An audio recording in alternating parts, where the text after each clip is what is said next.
It is 6 p.m., and I call this council workshop meeting to order on May 4th. May the 4th be with you. And we'll begin with the Pledge of Allegiance. I pledge allegiance to the flag of the United States of America and to the republic for which it stands, one nation, under God, indivisible, with liberty and justice for all. And just like that, I'm leaving. I'm going to go down to the podium.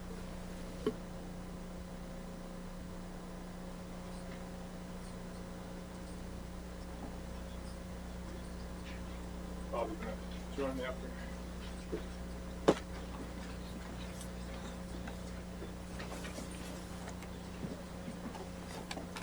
Yeah, that is good. Yeah.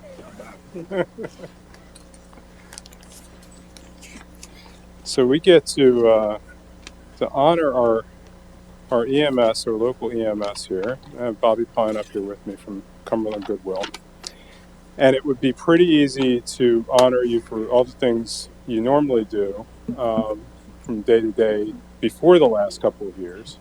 Because you're sort of, sometimes I think EMS is like the redheaded stepchild of emergency services, like the firefighters and the police get all the glory, right? And then you just show up to keep people alive, right?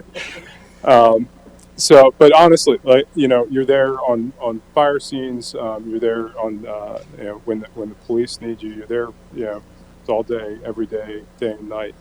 But we've also had a pandemic. I think some people might remember that.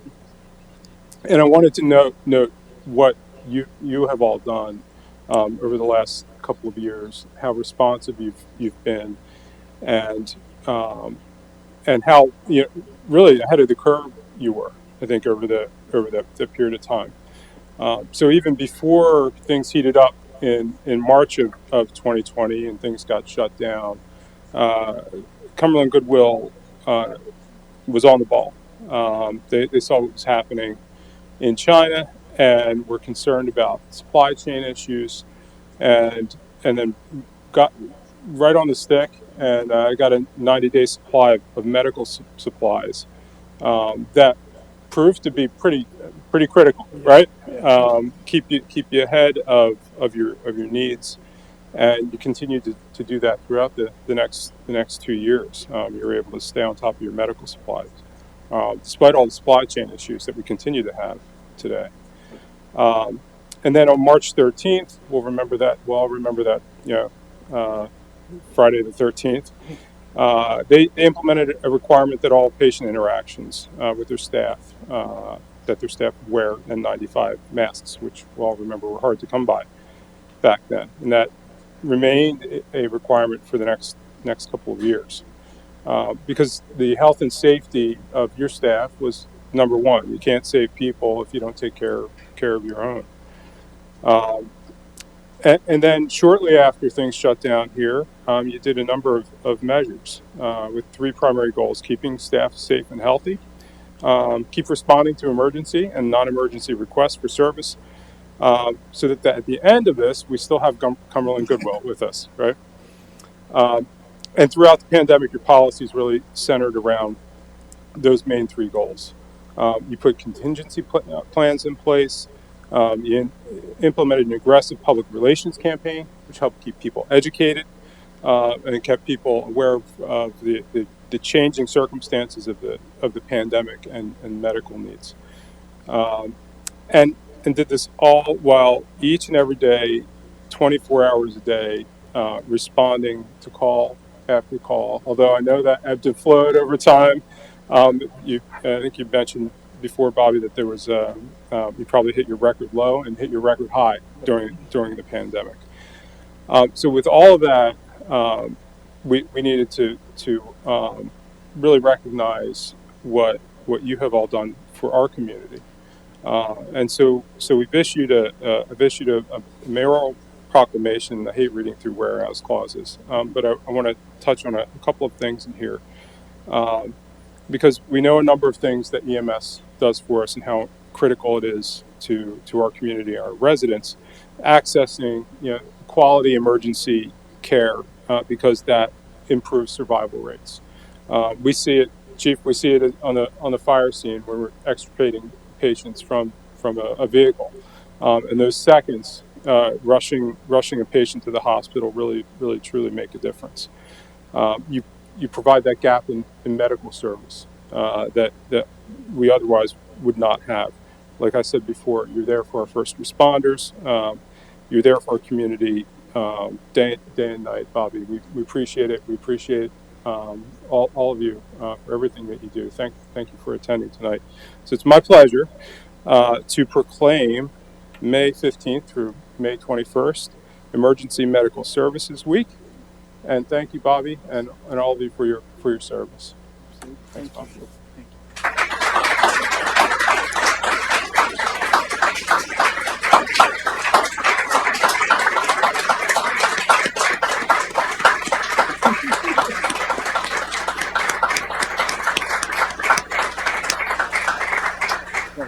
Nobody in emergency services ever wants like that much recognition, I know. But Bobby, I know you want to recognize some members, so I'm going to give you the podium. I do, yes. Thank you. So, I want to thank, Council and Susan, Chief O'Donnell, and Chief Snyder, even though he's not here. We work really closely for the 2 years during the pandemic. Him and I, we would usually meet about 6 a.m., usually once or twice a week, and kind of go over things. We put all kinds of plans into place that, with Susan and the support of council and stuff, that if we became short-staffed, we were going to be pulling public works people and stuff to drive ambulances, and there were all kinds of measures, with the support of the borough, working with all of our municipalities. But the borough definitely stepped up and helped us in a lot of ways, and we really appreciate that. Fortunately, it never got to that place, that point. Hopefully, it won't. Numbers look good right now. It's a snapshot in time, and hopefully, the worst is behind us. So, thank you for all that. To the crews that are here now and the crews that aren't here because they're out running calls or enjoying times with their families, I just want to say, how grateful we are, at Cumberland Goodwill for the staff that we have, because we couldn't do this without the staff. And they've all stepped up to the plate and canceled a lot of vacations, and kind of came in, especially when we had a lot of staff out with COVID. At times, people would get sick and stuff like anywhere else, but we can't just put the ambulance out of service. So we keep responding to calls, and that was really important, that we maintained that level of service throughout the pandemic. So, I also want to just say that, while the pandemic's kind of, ceasing a little bit, there's still the after effects of it. The mental health of the emergency services, whether it be police, fire, EMS, or the healthcare industry, we are going to see the ramifications from this pandemic for years to come, unfortunately. And we just ask that you don't forget that, because there was a lot of added stress, and we lost some people throughout the pandemic who just said, I'm going to get out of the business for a while, because I'm not going to deal with that. So just keep that in the back of your mind, kind of as we do things. And on a personal note, I got to thank my family, because they're here and they've been behind me 100% of the time. And I just thank you, Rhonda and Henry and Caitlin. So I'm going to just take a personal moment there. So every year in May, we recognize our cardiac arrest saves. And this year, we had this opportunity with council and stuff, so we decided to do it now. So we give out challenge coins every year, to people who have had a successful save with cardiac arrest. And our definition of the successful save is that the patient walks out of the hospital neurologically intact. It's not somebody who ends up in a nursing home for a long time, on a ventilator, something like that. We have a pretty narrow definition of what that looks like. Not to diminish anything else, but we really like the successes where we can say they walked out of the hospital, and went on to live a relatively normal life. So this year, we had three three successful saves. The first one, I'll call up Joe, if you want to come on up. Coldren and Grace, you can also come up. So just to recognize everybody, Justine Berry, who unfortunately wasn't able to be here, and Cody Wood, they had their first save. That was out in North Middleton Township. Um, this would be Justine Berry's first cardiac arrest save with our organization, and Cody Wood's fourth save. So he would have, and he will get his master coin, challenge coin from us. Tyler Bailey, also, unfortunately, he was dealing with a flat tire, so he couldn't be here. He was on his way, but couldn't make it. And Joe Sprinkle had a cardiac arrest save in South Middleton Township. Um, it would have been Tyler's fourth save as well, and Joe's first save. So Joe, we're going to play. Let's see if we can find your challenge coin. So we'll give you that. So, good job. Thank you. Good.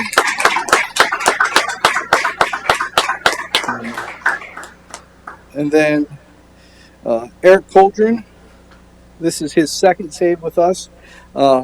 So good job. That was in the Borough as well.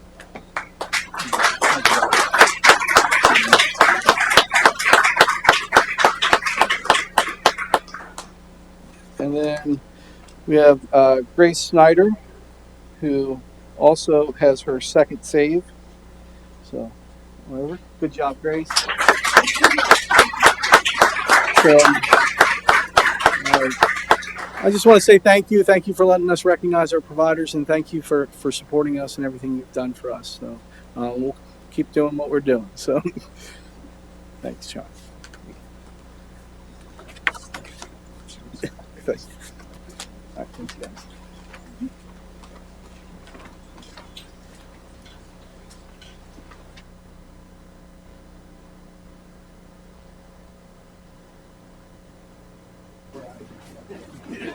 Thank you.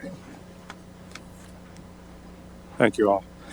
We'll move on to citizens to be heard with Joe Shane here to speak to us about June Pride Week. Come on up, Joe. Joe, we have your name. We'll need your address for the minutes. Certainly. Just to repeat it, my name is Joe Shane, and I'm a Carlisle resident living at 51 West I Street. So capital letter I, always confused with High, but we all know that one. Okay. Well, it's been 3 years since we've had our last Pride Week in Carlisle, and I don't know if any of you remember that. It was kind of put together, I'm not going to say at the very last minute, but certainly late in the game. And we were stunned and encouraged by the level of support we had, not only from the borough, but local businesses, volunteers back at that time. And we are happy that it is now back after a 3-year hiatus. And we've actually done a little bit more planning this year. So we have a bit more structure.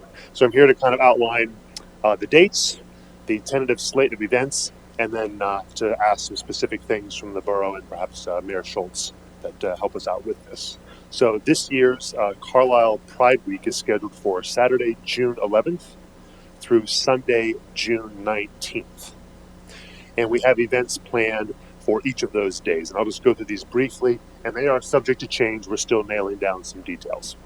So the kickoff on Saturday, June 11th, we're hoping to have the same presentation that we had right out in front of Borough Hall beginning at 10 o'clock in the morning. I don't know, I think Sarah Tavey has contacted Mayor Schultz about passing a resolution, and if available, to come and speak at that. Of course, any member of Borough Council is welcome to come and join us and say some words if you would like to. After the presentation in front of Borough Hall, we'll have a walk over to Biddle Park where we'll have a potluck social hour, and that's already been reserved. On Sunday, June 12th, I'll just go down the days at this point. There are a variety of local churches that have agreed to dedicate their services to Pride Week during that week. And on Monday, we'll be showing a movie, most likely at Miss Ruth's Time Bomb, and I should give a big shout out and credit to Sarah Tavey, the owner of that establishment, for helping to keep us organized. She's been a workhorse, and I'm here just on behalf of the whole committee, which is wonderful. Then on Tuesday, at the YWCA, we have two employees of the YWCA that are also on the committee doing more work than I can possibly comment on here. An open house for some of their resources for transgender youth and their families, things that they're organizing now that they want to kind of show off and showcase, and then invite youth and their families in for that. On Wednesday, the Appalachian Running Company is going to sponsor a rainbow run at 6 o'clock. So if any of you are runners and would like to participate in that, also we'll have a walking option because we have some people that are not runners, but that would still like to participate. And that'll be at 6 o'clock at Appalachian Running Company. On Thursday, and this is still somewhat in the works, is a self-defense course. And that is not what you might think, but it's oftentimes that students or young people or any people, when they come out to their families and identify as gay, transgender, anything along that spectrum, there's often physical violence that can happen after that. So this is going to be geared towards more of self-protection and self-care when those instances arise. And that's still somewhat in the works. On Friday, the Market Cross Pub is going to sponsor a rainbow social hour from 5 to 8. Then on Saturday at Bosler Memorial Library will be a drag queen family story time. That was something new to me a couple of years ago. Apparently that's done nationwide. I'm fascinated by that. I helped to organize it. And that'll be in the morning starting at 10 o'clock on Saturday the 18th.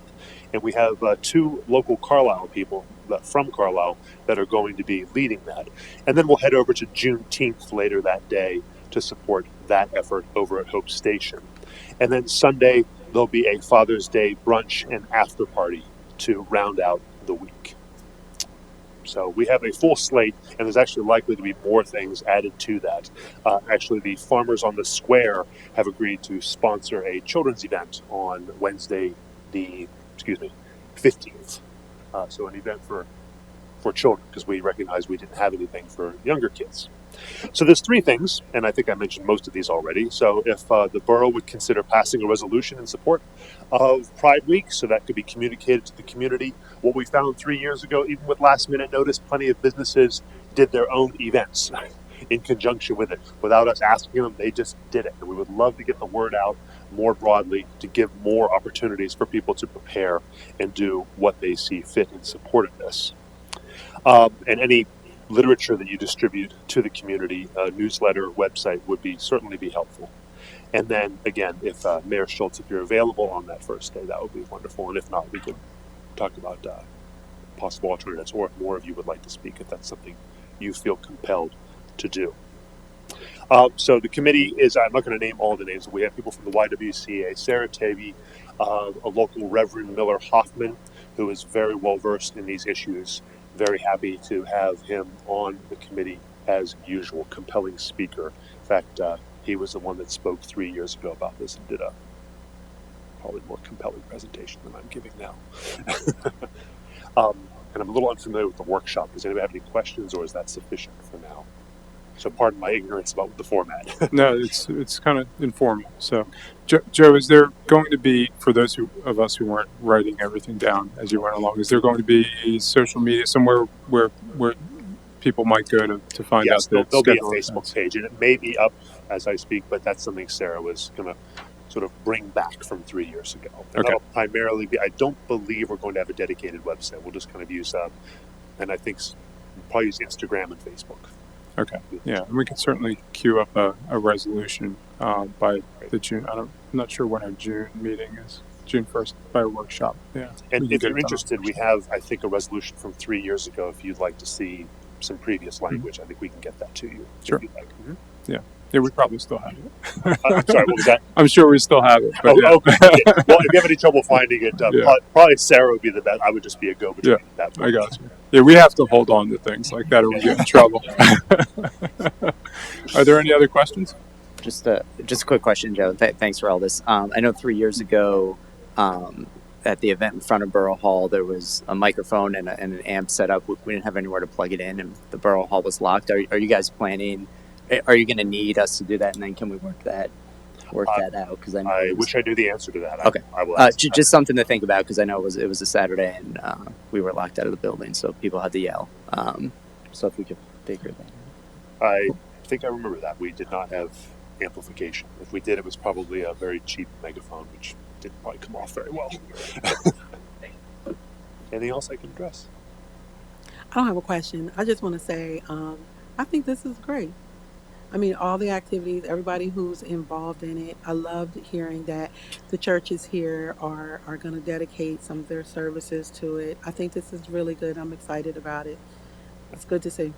Yeah, and we always take suggestions. It's a very grassroots. This is not a. We don't have a really strict structure here. It's a group of people that got together. We divide up the work and go to it. Okay. Thank you, Joe. I appreciate your time. Thank you. Okay, next, the meeting minutes. I would entertain a motion to approve the minutes. I'll make a motion. We approve the April 6, 2022 workshop minutes. So, motion by Councilor Crampsey. Is there a second? Second. Second by Deputy Mayor Landis. I'll call the question. All those in favor, please indicate by saying aye. Aye. Those opposed? Motion passes. Do we want to ask about houses here? I was going to just do that. Oh. Move on to Economic Development Committee. Thank you, Mr. Mayor. I have one action item tonight. So I will make a motion that Borough Council may schedule a public hearing on Thursday, May 12th, 2022 at 6:50 p.m. for purposes of considering a request by RDH Downtown LLC to obtain an economic development liquor license for the premises at 10 North Pitt Street, Carlisle, Pennsylvania. Motion by Councilor Crampsey to schedule a public hearing. Is there a second? Second. Second by Councilor Perry. I'll call the question. All those in favor, please indicate by saying aye. Aye. Those opposed? Motion passes. That ends my report. Okay. Sustainable Community and Economic Planning Committee. Thank you, Mr. Mayor. One item for council's consideration this evening. I move that the council approve the developer's request for a 90-day extension to the February 10th, 2022 conditional approval of Hamilton Commons LLP subdivision and land development plan as per section 226-21 of the SALDO. Motion by Councilor Hicks to approve the developer's request for a 90-day extension. Is there a second? Second. There's a second by Deputy Mayor Landis. I'll call the question. All those in favor, please indicate by saying aye. Aye. Those opposed? Motion passes. And that concludes my report. Thank you. Thank you, Councilor Hicks. Public Works Committee. And so actually, I do have one action item, but it does say staff update here. So I will allow the staff to update on the 2023 solid waste and recycling bid, and then on the North Bedford and Penn Street intersection improvement status. All right. So the end of this year, our current contract with Waste Connections expires.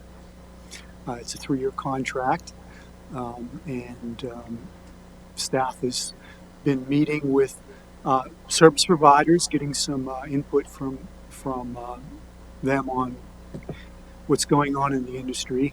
We've had discussions with other municipalities, and we've put together for the meeting tonight a list of potential items that we are looking for service providers to bid on.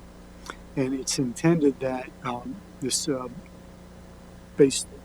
depending on the discussion this evening, that there would be a bid package that would go out here sometime within a week or two, and we would receive bids in early June, analyze those, and then present at the July workshop the results of the bid opening and look for potential action by council.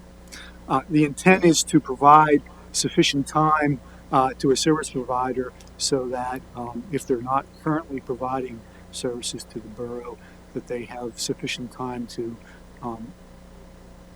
have staff on board starting January 1st and have the necessary equipment on board January 1st. All right, so we had a discussion, I think, at the February workshop meeting about solid waste services in the borough. And if I could just summarize those very, very briefly, right now we have a pay-as-you-throw program, and the rates are $5.85 a bag.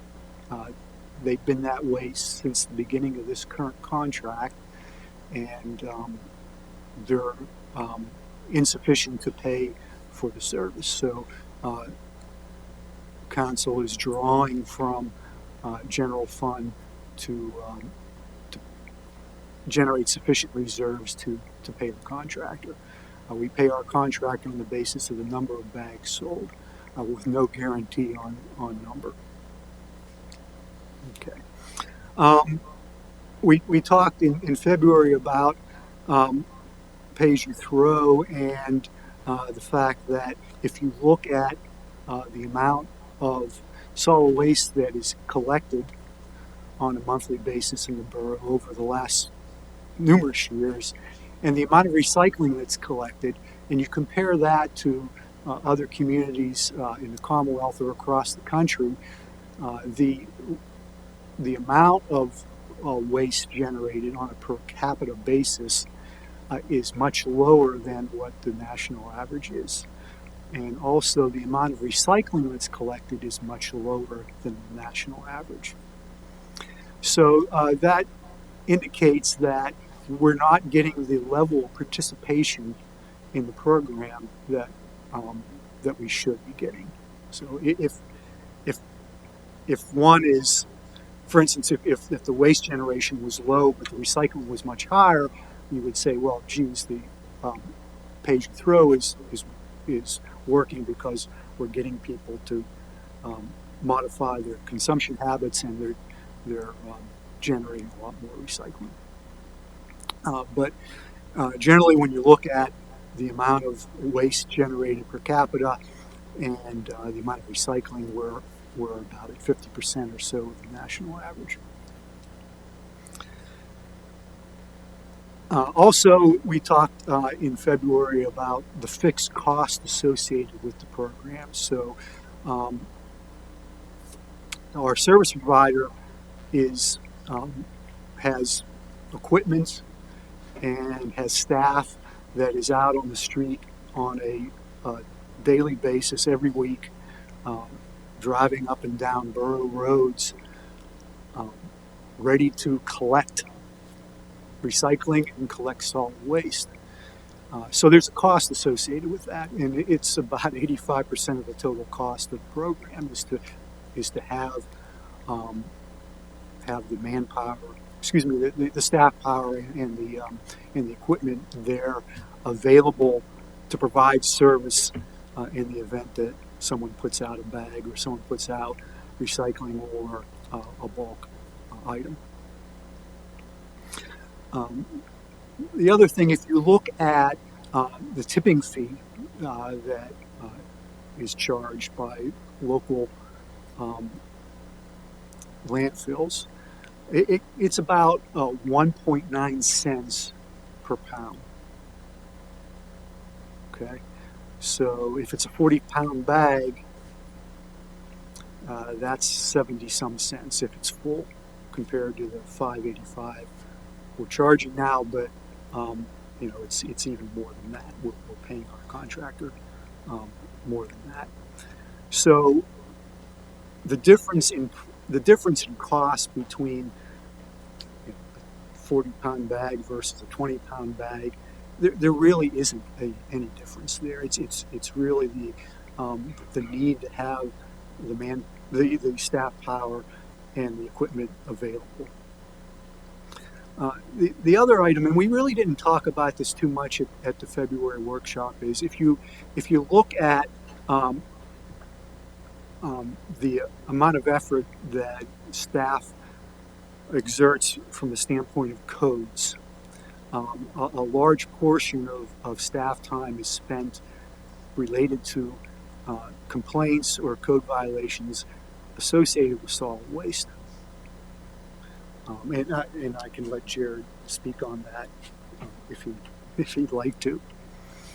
Also, we meet, staff meets on a regular basis and talk about solid waste and recycling. And at our parks, we have a lot of issues associated with folks using the dumpsters there for disposal of material that clearly was not generated with the park use. So there's the pay-as-you-throw program that we have. If you think about it, it has an incentive for folks to not participate or find alternative means of disposing of material. So that's a little bit of background. As far as the options or the bid items, there's a handout in your meeting packet, and there are currently 4 bid items that we're looking for our service provider to provide pricing on. The first is continuation of the current program, pay as you throw, and we would continue to pay the service provider on the basis of the number of bags or the number of stickers. Some people, we do have people purchasing stickers as opposed to bags. So either number of bags or stickers. The second bid option would be similar to what the majority of the municipalities in the Commonwealth provide, and that's a flat fee per dwelling unit. So regardless of the number of people living at a dwelling or their consumption habits, they would pay the same amount. And in this case, we would bill each customer. We would bill each residential dwelling as an additional line item on their utility bill. So right now we send out a utility bill that has water and sewer and stormwater. If we if we implement item 2, then there would be a fourth line item for solid waste, and everyone would pay the same. The third one is, I should also say that under the current proposal for bid item 2, a residential dwelling could put out up to 3 containers of their that each container weighing no greater than 40 pounds. So there's a certain limit to it. The third option is to have a flat fee per dwelling unit, but only 1 container or 1 bag allowed per week with a maximum weight of 40 pounds. And if someone generates more than that, then they would need to procure from the borough a sticker to put on the bag. And so it's sort of a 40-pound generation per week, and anything above that, the customer would need to purchase the bag or purchase the sticker. The fourth option is a continuation of that 1 bag, a flat fee per dwelling unit, and a maximum of 1 bag, purchasing additional tags if you generate more than 40 pounds, or for those who want to continue to participate in the pay-as-you-throw, they would procure from the borough either a sticker or a bag, and they would be required to procure a minimum number per year.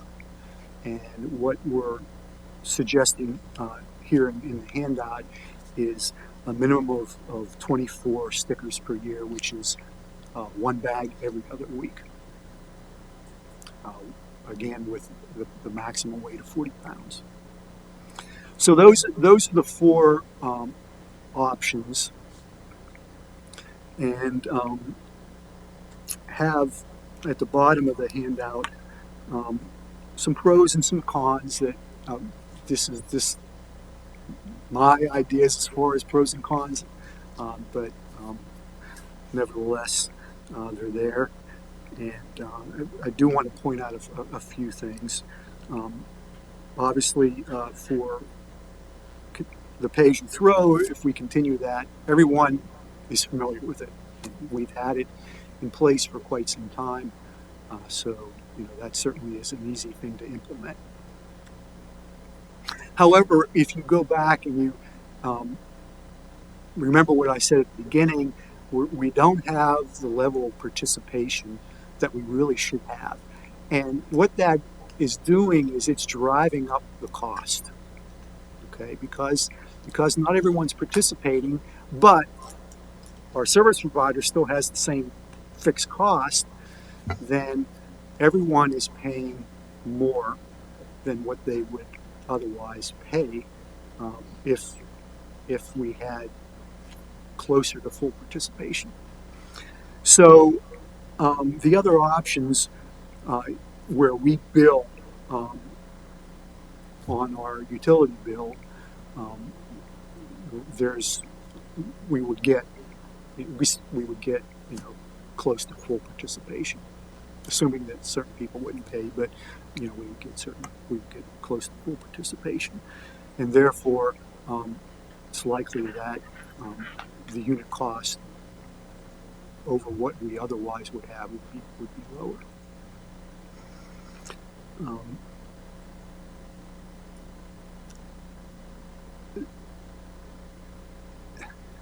And I don't know if you want me to go through each of these and the pros and cons. You can read them, but that's sort of what I wanted to point out. As far as the idea of the lump sum fee, but if you wanted to opt into pay-as-you-throw procurement of a minimum number of bags, we currently sell, if you take the total number of housing units in the borough with 4 or less units per dwelling or per structure, we average about 10.5 bags sold per quarter. So making a minimum number of 24, that's certainly is well below what the current average is with the level of participation we currently have. If you look at and when we present this the results of the bids to council, we'll also have an analysis of what others are paying now, and also an analysis of cost if the Borough Public Works Department would provide that service. However, for the Borough Public Works Department to provide that service, we need to secure additional staff, and we also need to procure equipment. And if we did it today, we would not have that equipment available. Okay, so we would need to be going into this with the understanding that if we are going to transition from a contracted service to a in-house provided service, that there needs to be a certain number of years for that to be implemented in order to order the equipment and have it manufactured and delivered. So the intent is to have, right now, the way that the bid package is written, to have a 3-year contract with the potential to eliminate the 3rd year in the event that council is looking to transition to in-house service.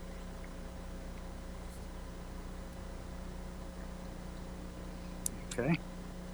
So tonight, I'll hold my comments or questions until the rest of council gets it, but I just want to clarify. Tonight, you just need us to provide direction. Is this what we want to do? So you can go out to advertise maybe sometime before our meeting next week.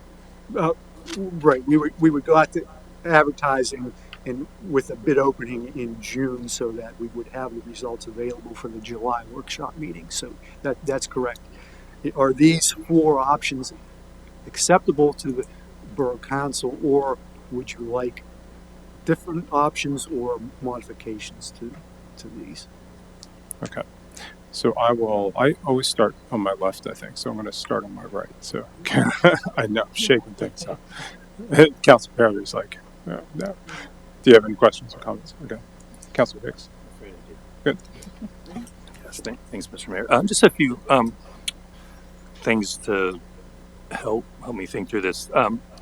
I have heard you say that our numbers in this area are historically low relative to national standards. Do we know?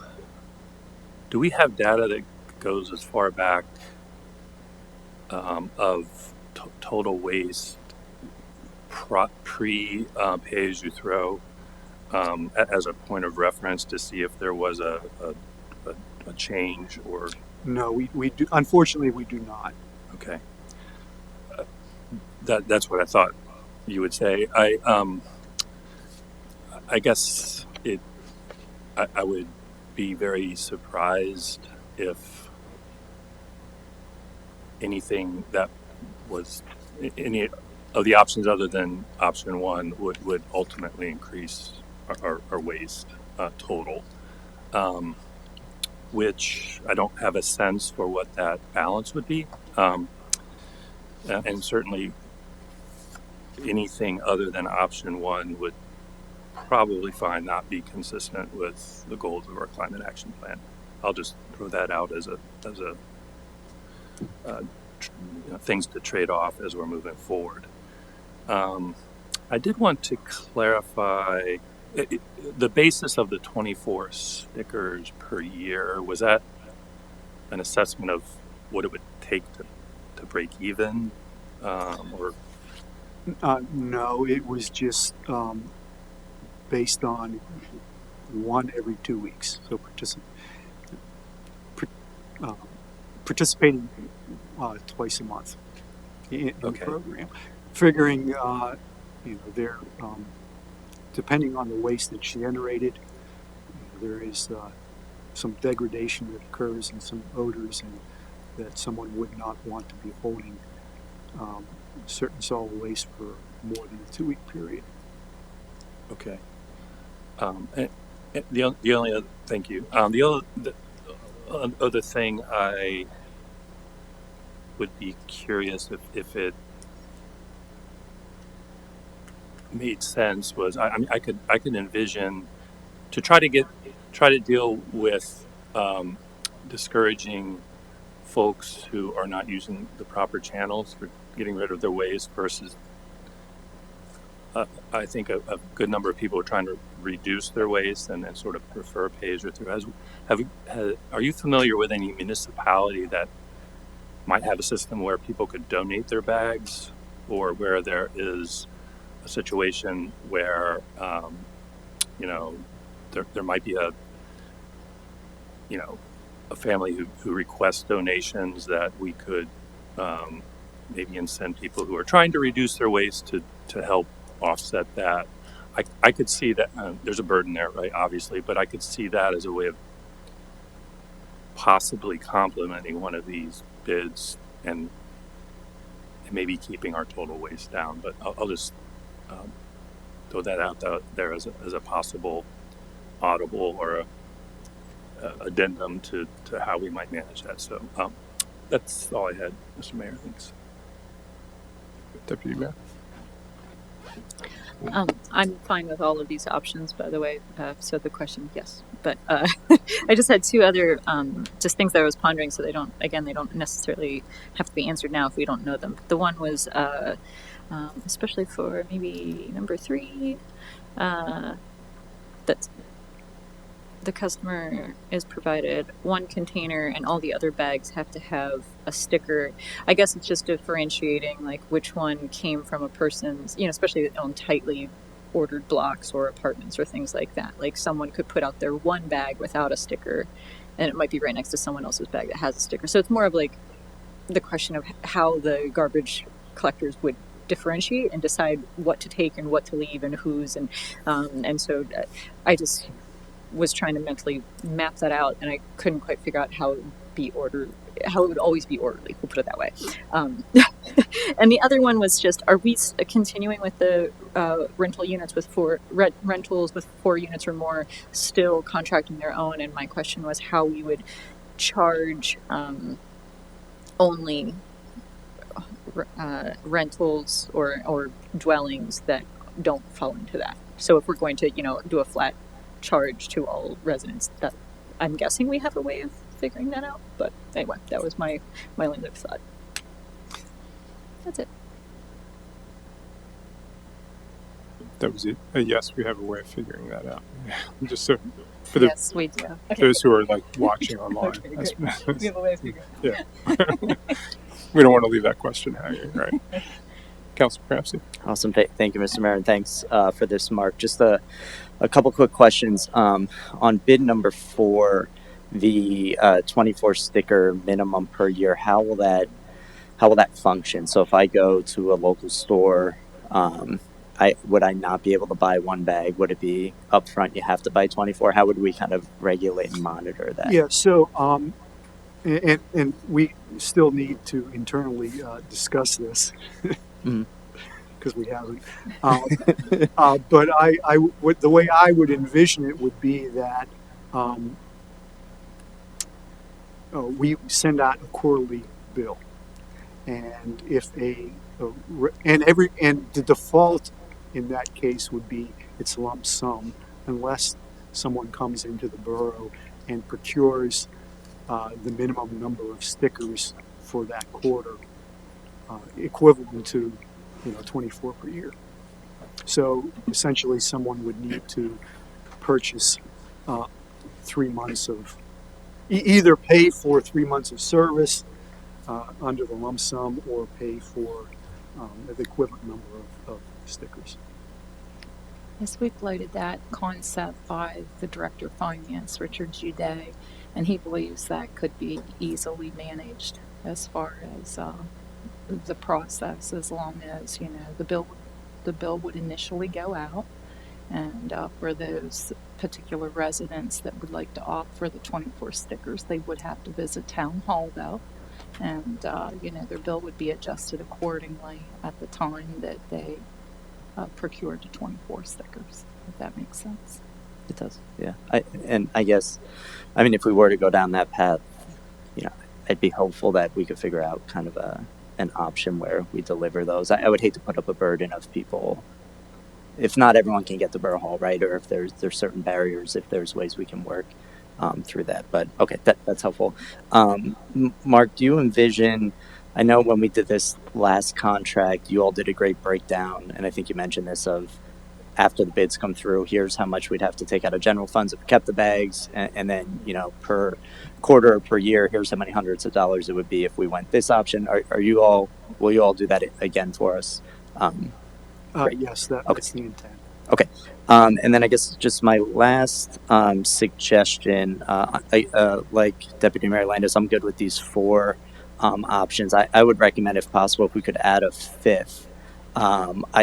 I'm envisioning, my thought was, and I don't know if this is true, but a true hybrid option might be the best for everyone, because we've heard from people that like the system, we heard from people that don't like the current system. My only issue with bid number 4 is that gets the closest to hybrid, but it still caps folks at 40 pounds per container. I'd almost like to see people keeping pay as you throw and then doing the 3 container 40 pound if we were able to bid that out, because I'm thinking, I don't know if 4 gets us there, because we'll still have folks saying I create more, I have a larger family, so now I can only do 1 40-pound container, and then the pay as you throw folks might have an issue with the 24 bags. So I don't know if there's a way to do a 5th option that says we'll keep pay as you throw, but if you want the flat fee, you wouldn't be capped at a 40-pound, if that makes sense. It makes sense. Okay.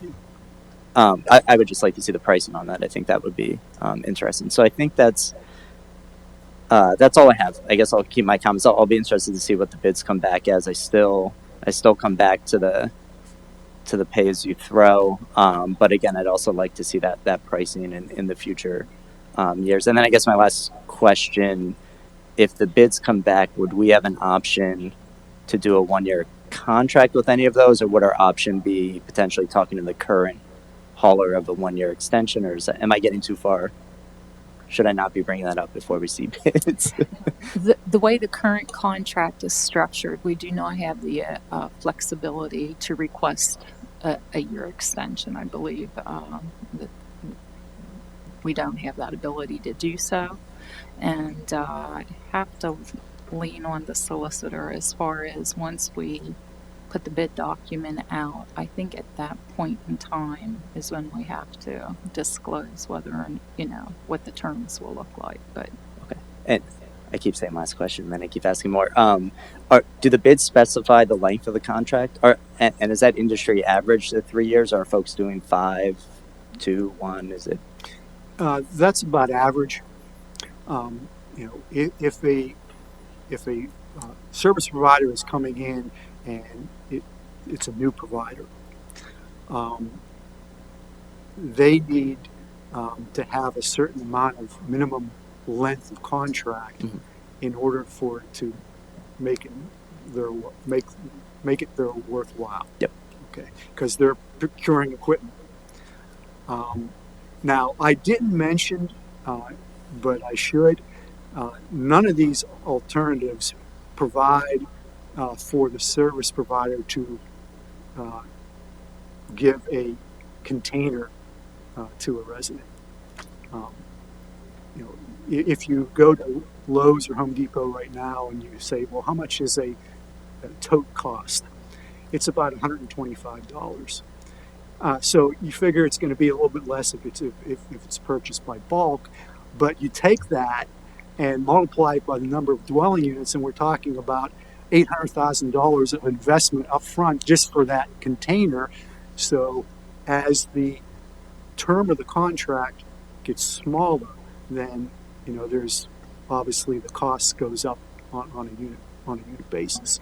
So none of these options have, for two reasons. One is because of the additional cost associated with containers, and two, because we have such a variety of dwelling units and living arrangements that one type just doesn't make it.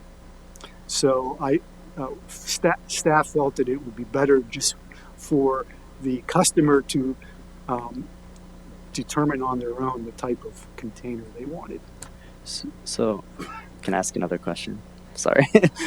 So some of our neighboring municipalities that have, and I don't want to call out any companies, but that have certain larger companies, and you see their big toters with that company name on it. Is the company paying for that, or is the residents paying for the service? But is the company providing them the bin? And could that happen with any of ours? Yeah, so the company provided that as part of their contract. Yeah. And yes, the customer is paying for it ultimately. Right.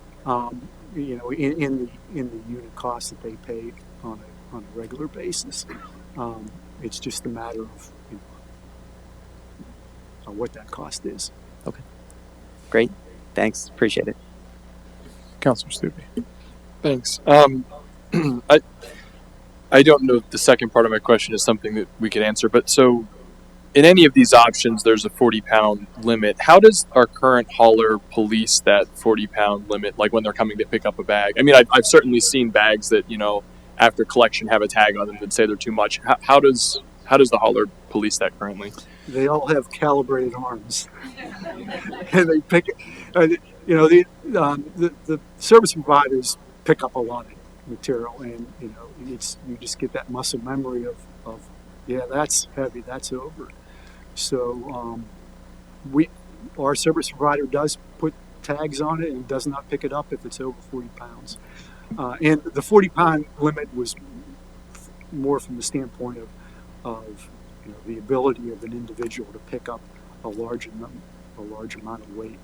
So there's sort of I guess it goes back to Amy on a worker can only pick up so much. Mm-hmm.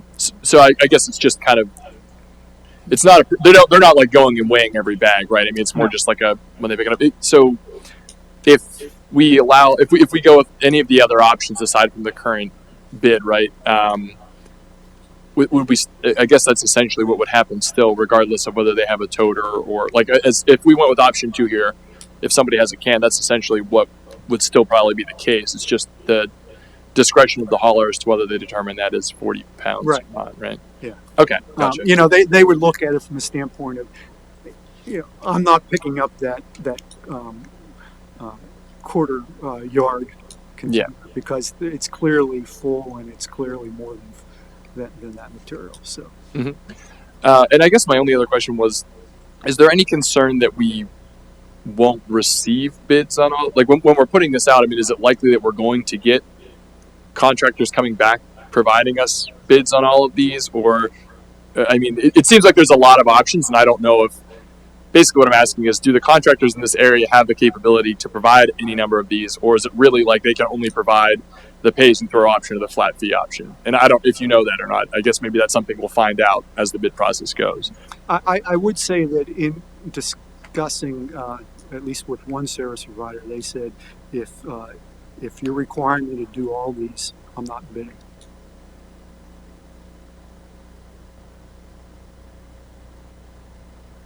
And it's intended right now that we would require a price for each of the options that we include in the packet, so that if someone only provides a price on one, then that would be considered a non-bid. So I mean, assuming we go with this and then we don't get any bids, or we only get people bidding up like certain options, what's our plan B if we come to, the end of June and nobody's actually got back to us with having bid all of these? So there's a clause in there that council can waive any and all irregularities, and that would be considered a irregularity. So I mean, we would consider you would need to consider that in your on whether or not you would reject all bids received or go back at with a modified contract. I just ask a follow-up question related to that. So you said one contractor said they would not bid. How many contractors are we expecting, like, could even bid, or I mean, like, that are in our area that would most likely be possible? Three, perhaps four. Right. So the more that say that they won't even bid limit our comparison points, right? Right. So our ability to actually see what is financially, most. Right. Yeah, what you're seeing in this industry is a consolidation. So the big guys are buying up the little outfits.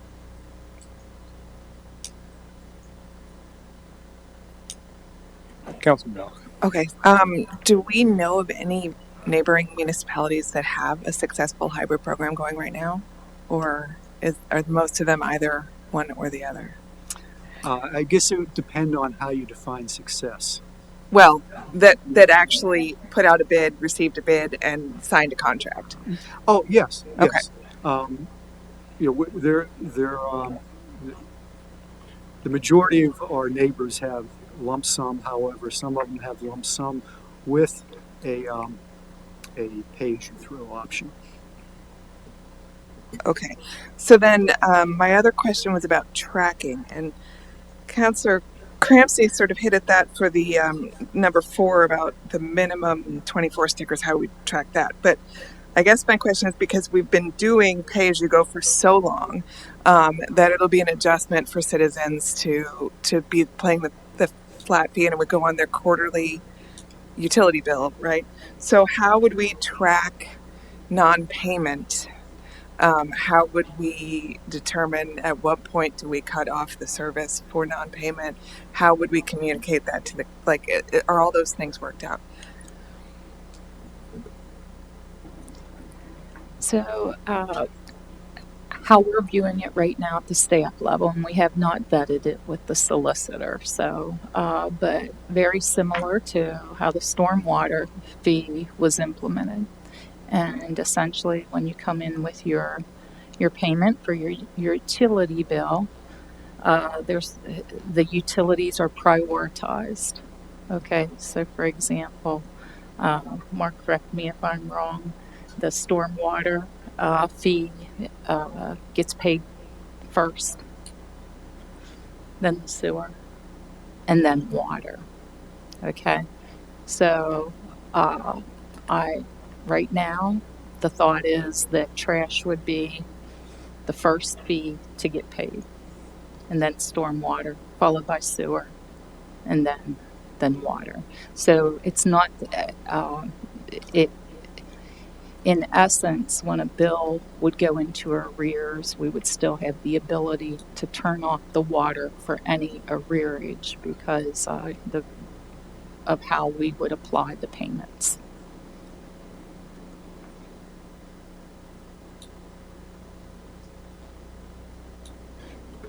This is much more complicated sometimes than you think trash would be.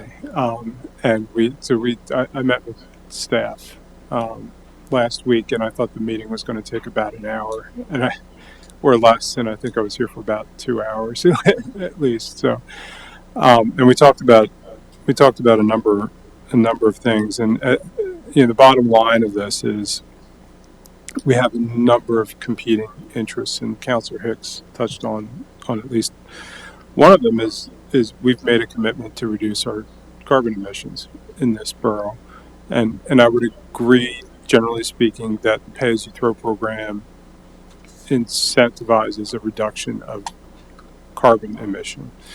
Our challenge on that prong is we can't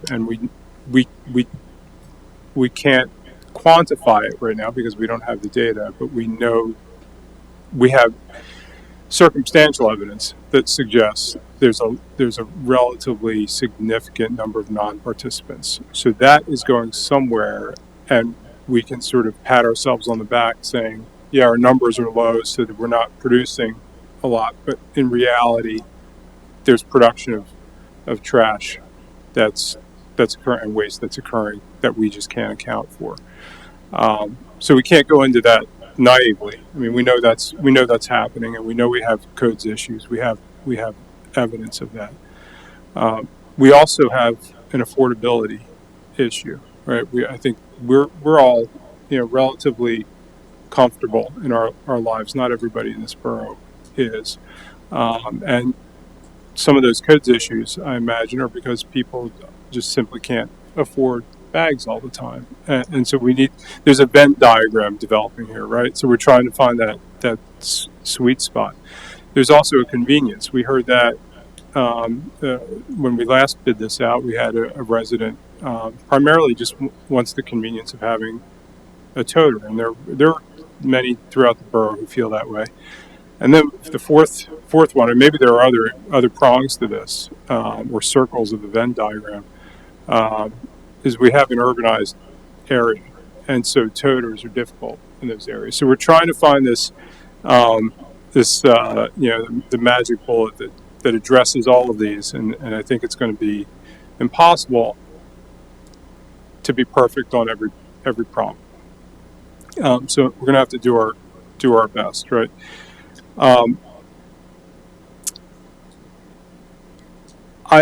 I feel that I love the pay-as-you-throw program. Personally, love it.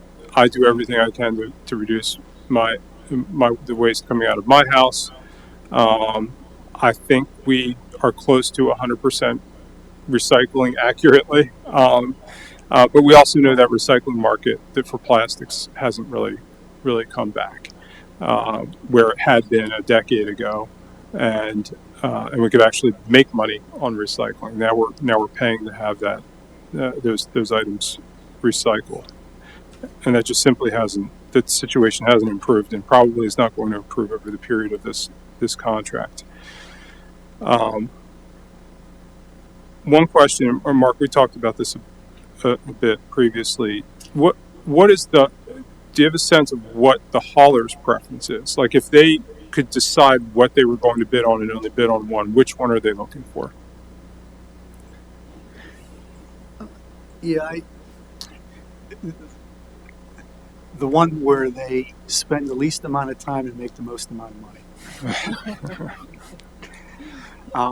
So my sense is that that's one where they collect the material and it's a one. They don't have to return anything to the curb, and there um, is not an incentive for people to put items that are not recyclable in the recycling bin, because what occurs is they're making a estimate as far as what their cost is going to be over the span of the contract, and the amount of contamination in the recycling they pay for. So they have two different vehicles. One collects trash, one collects recycling. The recycling goes to the recycling center. It gets weighed. They pay a bill, and then they get a second bill based on the amount of contamination that's present there. So they're looking for something that the contamination rate is low and the participation rate is high. And are there sort of best practices that haulers recommend to try to reduce contamination rate? Other than, I know what we've been trying to do is just education. There's something, and I don't necessarily expect this answer on the spot, but is there something that we could do that would improve that situation that haulers may have in mind? And I don't know right now is fine answer to it. Yeah, I think right now the incentive with pay as you throw is this recyclable? Yeah. So that I in discussing this with haulers, they indicate that when we had the contract last in the borough, there was a heck of a lot of contamination, and that gets incorporated into the overall bid amount. Okay, and then that's all just going to landfill anyway. So we're still it goes to the landfill, but it goes in a circuitous route. So more expensively to the landfill. So from a standpoint of carbon footprint, it's much higher. Right. Yeah. Okay. There are some communities, and I don't know that we can do that because of that sort of urban component. Do this because of the urban component, and I feel that the requirement of a toter or bin for some might be impossible, even if they get to choose. And while I'm on that point, I'm going off on a tangent. $125 for people is, for some, it's going to be quite pricey, and impossible for them to afford. And I think when we look at these bids, we need to keep that in mind when June rolls around.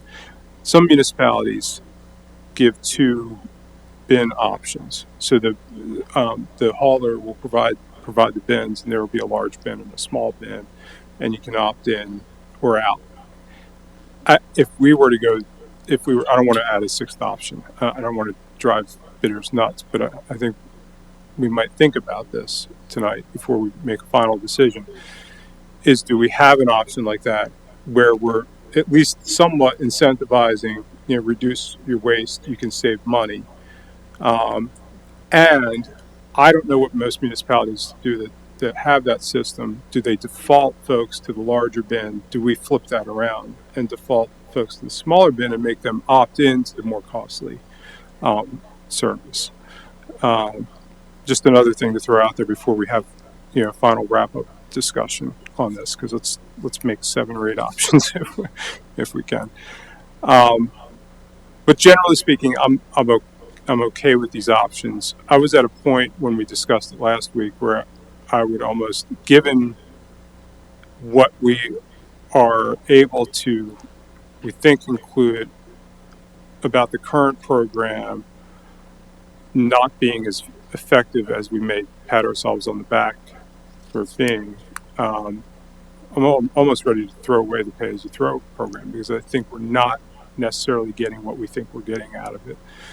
And my concern is that when June rolls around, if that for some reason winds up being the lowest cost, apparent lowest cost, but we're creating codes issues.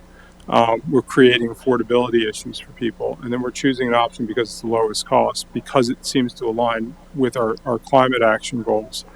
But it may not in reality, if we could truly measure everything, be the best option. But let's ride it out. My hope is that we look at having our in-house program after the end of this contract, and that all plays out well.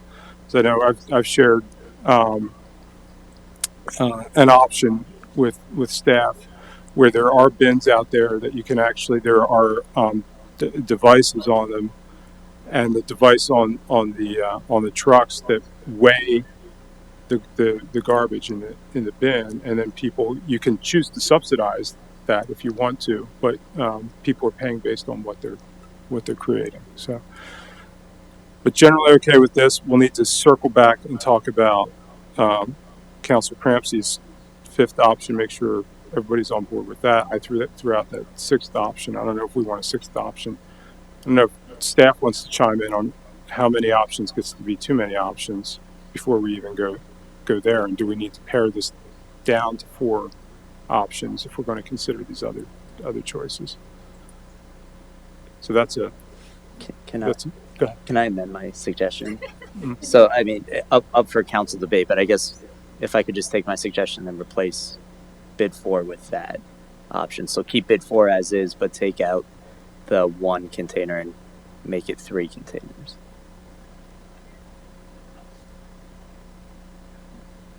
Mr. Mayor, can I ask a point of clarification? Are we still, would we be subject to the same issues we had in terms of who provides the bags? Because one of the major complaints we hear is the quality of the bags. Can you speak with any certainty whether the expectation is that these are user provided bags and we're going to go with stickers, or is that TBD? Right now, the only one where there's a bag that the borough provides is option 1. So the other ones, it's a sticker, and the customer provides the bag. So a bidder would never accept a pay-as-you-throw with a sticker in a bag provided by the resident? Can you repeat that, please? It sounded like you were saying in the bid 1 option, a provider would never accept a user-provided bag with a sticker. Only option. No. It would be either a borough bag or a customer provided bag with a borough sticker. Why can we not get rid of borough bags altogether? Or what?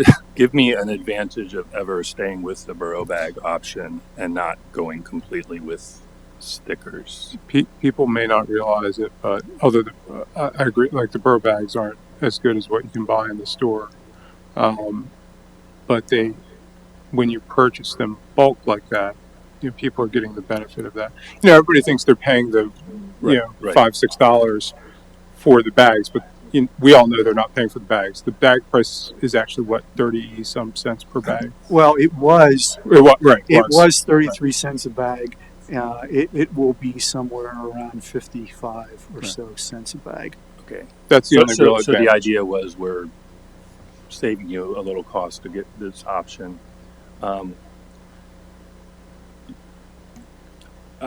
I might suggest we get rid of the whole borough bag option. The pennies it saves doesn't seem like it's worth the lack of quality control and general frustration that people usually have to be frustrated before they realize that borough bags are not worth anything. But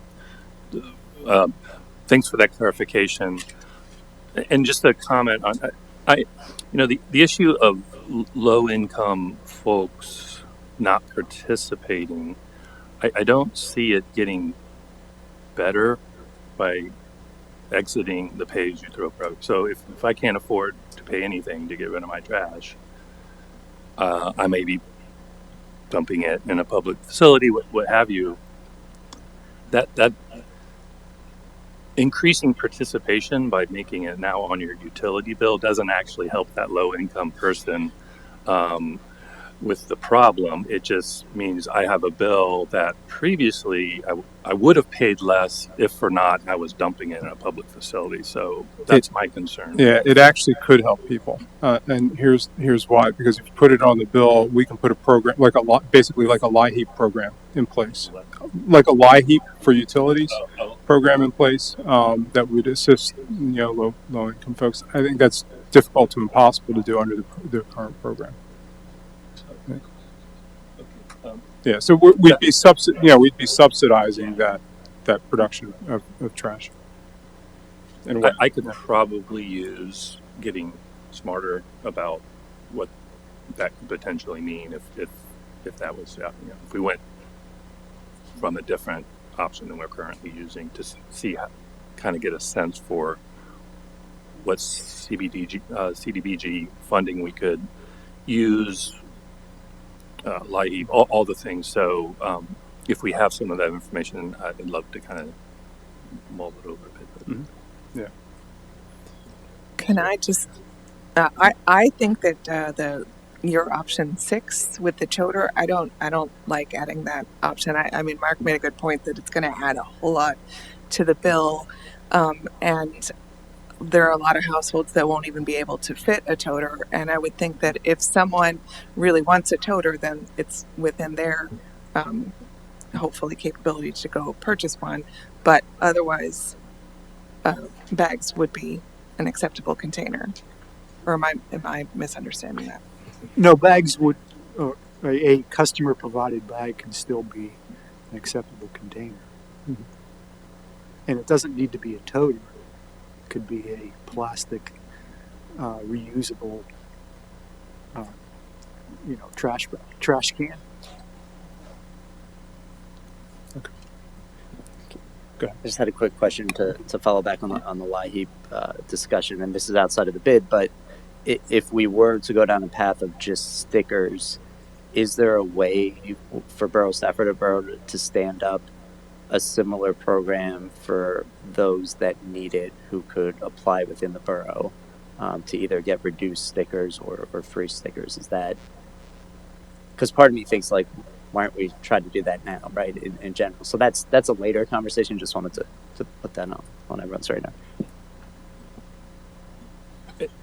And to complement that, I think also looking at donations. I mean, I think I've seen where many communities, maybe not as a primary source of offsetting those costs, but I can imagine it being a fairly low lift to have a program whereby individuals could contribute to help lower income folks with their waste burden. Go ahead. Councilor Stubbe. So I guess I don't, maybe I just, have we really discussed what Councilor Crampsey has brought forward as like a fifth option, or in essence removing the fourth option? And if so, I'm curious if maybe, in general, I'm okay with this, but my concern is that we're not going to get bids that meet these standards. I'm wondering if we should just pare this down to like 3 options, right? The pay-as-you-throw, the flat fee, and then some third option. It's just one hybrid option that we can agree on, in hopes that we would then get bids on all of those. I'm just afraid that like it sounds like the more options we put out there, the less likely it is that we're going to get bids back on all of them. And I'm just wondering if it might be more advantageous just to pare this down to like pay-as-you-throw, flat fee, and one hybrid option.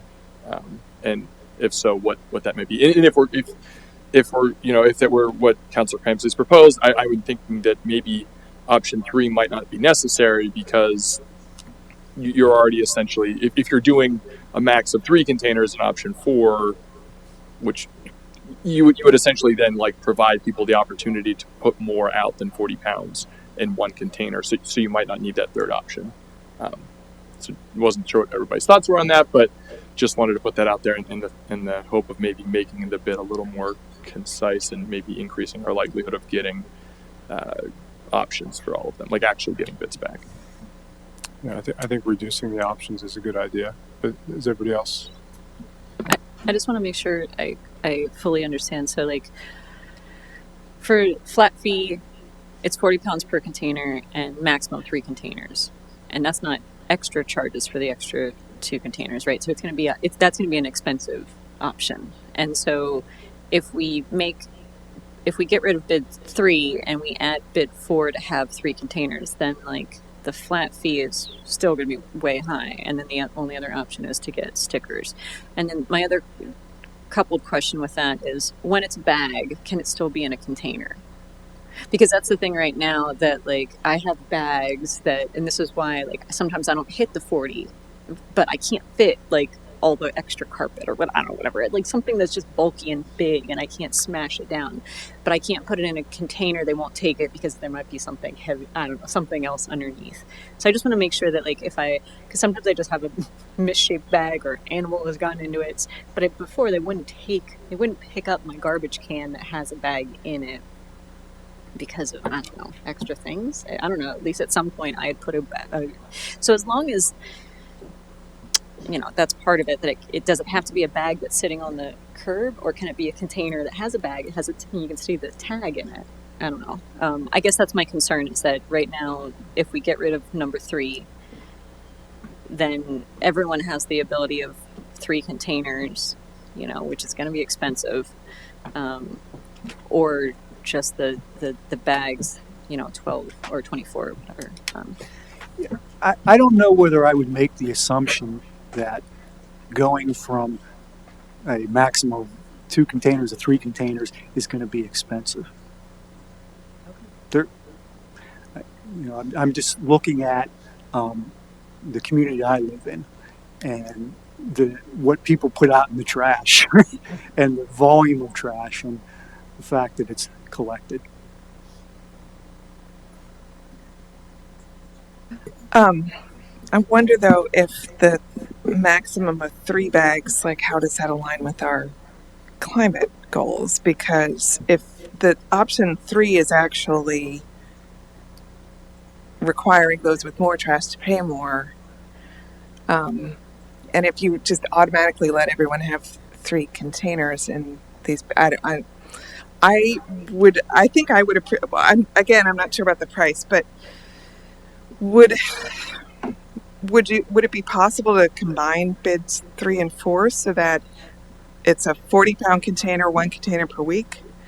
People can pay for tags to do more if they wish, or they can do the exception and get the 24 per year to do less if they wish. That sounds good. I would just, I'm all for getting this down to 3. My fear is the feedback that we heard 3 years ago from folks that produce more trash. Some of them, why I suggested doing the maximum of 3 is they were willing to pay a little more. My fear with this is if the bid comes back, you're paying $800 a year to do 40 pounds a week. And I'm just throwing out that number. And then you can do extra tag bags. I think they'll be even more upset because they're going to say, I already put out 5 bags a week. Now you want me to buy the tag and I'm paying the $800 flat fee. Like, I don't know if it gets them. And this isn't all about that group of people, but that's why I was suggesting, I was trying to find the medium of like those high users. And I don't know if 3 or 4 gets them to a place where they're like, oh, this is great. I think it gets them to a place where, well, you just did the same thing you did, only you gave me a container. But I do get the climate action piece. So that's the struggle. And that's why personally, I still fall back to 1, but I'm just trying to figure out how the feedback we got last time. I think the folks that wanted a hybrid said, let the people that want to do pay as you throw go nuts and do that. I want what Silver Spring has. I want to pay $700 a year and be able to put out 100 pounds or whatever it is. And I'm just using Silver Spring as an example, but some of those municipalities that have the large toters that I think are over 40 pounds and they have the truck come that nobody even gets out. Well, I guess they get out to put it in, but it's all a robot arm that throws it in. So that's why I'm just, I don't know how we thread that needle, but that's what about combining 2 and 4? So essentially what you're saying, but instead of having 2 by itself, just put the pay as you throw sticker option on number 2. I would personally be okay with that. I don't know if the folks that don't want pay as you throw at all, I don't know if they want to see a pricing point that doesn't include that. Again, I'm not trying to speak for that side, but I'm trying to figure out if there's folks that don't want pay as you throw. I don't know if adding 4 to 2 jacks that price up even more.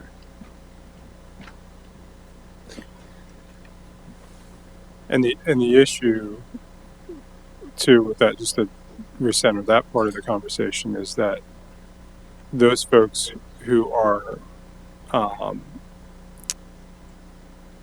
producing more trash at the curb,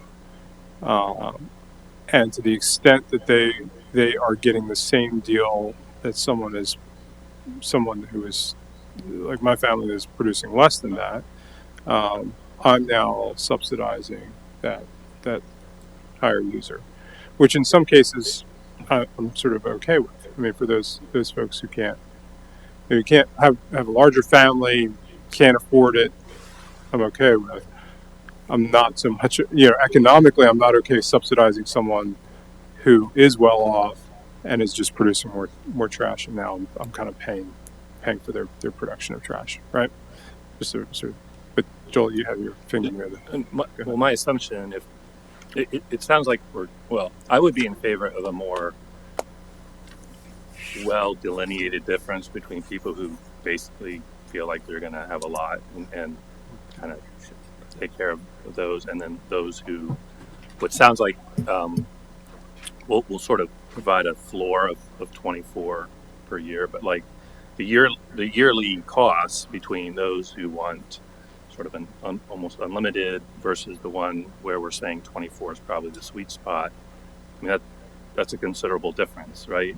And that sounds like a nice, trying to have something in between those two, to me, doesn't, I think, help alleviate the concerns while still kind of having a nod for people who favor being, conscious about their waste. You might have said that, but me going through it in my head helped me. But that, I think, you understand, sort of, I like that being maybe a little sharper in terms of the types of services we offer. Would be interesting to see the numbers, what the difference would be between the two per year. So we're now engaged in a discussion of combining some, maybe reducing the bids. Do we see a benefit in going from 4 different bid options to 3? Is that going to make that much of a difference? I don't think so. Yeah. Okay. So that alleviates some pressure, because I'm trying to navigate us to a conclusion here, and I'm having a hard time. So given that, then, and I ran out of paper to write on, so I'm not sure exactly where we are. I know bid 1's good. I know we're going to bid out pay as you throw. We talked about combining bid 4 and bid 2, or bid 3 and bid 4, but now we don't necessarily need to do that. So are we at the point now where we're going back to bid 1, bid 2, bid 3 as they are, and then bid 4 with the Crampsey revision, and your picture can be on the front page of the Sentinel this time, or are we revising one of the bids? We're good with just revising bid 4. Just call it Crampsey's bid. Crampsey's bid. We're not even going to call it bid 4. It's just called Crampsey. Just call it Crampsey. Okay. Can you reiterate that revision? Reiterate your bid details for the record? All right, if I'm correct, and just for the record, I like pay as you throw, but I was just thinking to get, in my mind, the widest variety of options based on the feedback we got 3 years ago. Would bid 4 in the trash limit size, would it be helpful to bid out the 40-pound container, maximum of 3 containers, and then unlimited tag bags? So it's just that one switch, and then you would still have 3 to fall back on to get that. What would one container with extra tag bags look like? Because I mean, for me, I'm just trying to put in my head, I think we're best serving our residents if we lay out this menu, and then they can do the budget in their head of, I use 12 bags a year, but wait a second, this one I can do it for this price. That's where I was trying to get at. Which then for the Just for clarification, it'll be council will only award one of these bids. That you won't award all 4. Correct. So it'll be the choice will be somewhat limited to the customer. And Mark, maybe I just took us 30 minutes ago down a terrible rabbit hole. Based on bid 2, would that price be the same? Would we even need to modify bid 4, or could we just say, I guess we couldn't come back after the fact and say, would anybody be willing to do the 3 container maximum under bid 4? Like, would that have to be in the bid, or could we just look at that pricing in bid 2 and make the logical assumption, if they're willing to do bid 4, that's what the price would be? We'd have to include that in the bid document because that's a bid spec, and they need to know what they're bidding on. Yeah, but then that bid 4 then allows folks who to produce more trash to say, yeah, I want to be in the 3 container option, and then for those of us who produce less, and say, well, I know I'm going to have to purchase at least 24 stickers, but I can do that, and it's going to be hopefully for people like me less than the 3 container option, but maybe not. And then and we think if you're in the lower option, the 24, there's a registration process whereby we think low income could get that subsidized the way we're tracking, because it's an opt-in for the stickers. So the burden of coming in quarterly and saying I want that, we can then track it well enough where we might be able to apply. Okay, just wanted to make sure that was still an option. Okay. I do think that if we do option 4, as Councilor Crampsey has amended, that you're going to have a larger number of citizens who are going to opt out and do the 20. So that's going to put a greater administrative burden on staff to keep that sorted. So I think we need to keep that in mind. You're okay with that, though? You put this on the on the recommendations. Okay. So we're bid 1 through. Oh, I'm sorry. Another. Just to waste more of our time, since we're talking about waste. Terrible fun. I mean, to that point, would it make sense, or would this just complicate things even more? If and obviously, who knows what? If we ended up going with some sort of option 4 in the final, like that gets bid back, we go with that. Would it work to say your default is pay as you throw, but if you would like to go to a flat fee, you have to come in and switch back to that? Because then we're kind of incentivizing people. Like, if people aren't doing anything, they're incentivized to produce less, but then they have to, if they want to produce more, if they're going to produce more base, they want to do the containers, they have to come in and they have to put more effort to do that, right? Correct. Is that an option, or would it be much easier and logistically make more sense to do the other way around? I believe, Jeff, if I'm understanding correctly, I think we're on the same page here. Initially, a bill would go out to all the residents, okay? And then anyone that, and of course, we would message accordingly. We promote the heck out of a new program like this. And then in that utility bill, they would be given the option that they could come into Borough Hall and opt out. It's at that time that our staff, our utility bill staff, would be responsible for tracking that, making the proper notations on the account, and they would have to pay for those, the stickers up front. And then, we would go through that same process again at the beginning of the following year. So just logistically, so I guess my assumption is just that most people are probably going to go with whatever the default option is, right? So it makes basically what I'm asking is, like, we can't do it in such a way that the default option is the pay as you throw, and then you have to opt out of that to do the flat fee. Is that possible or not so much? Because I'm just assuming most people are going to be like, okay, this is the default. Like, most people are probably not going to put in the extra effort, like, to do that. And if somebody really wants to, then we give them that option. Is it possible for us to do that, or logistically it really wouldn't work? I would say that wouldn't solve the issue that we're currently having of the people that just aren't participating in the program at all. And so you would want the default to be the billing. Fair enough. Okay. Why can't the default billing be the 24 and come pick up your bags? People do. There's a lot of studies of people who go for the default. There's a cost of paying attention. People are least likely to pay attention to people who have the least amount of time and the least amount of resources. So my penalty for not paying attention is a higher bill, which if it's 6 of one, half dozen the other, I would prefer a default, as you suggest, where it would potentially be, the default is you come pick up your 24 stickers for the year. That's the default bill. If you want the higher option, we'll put you down for the higher option.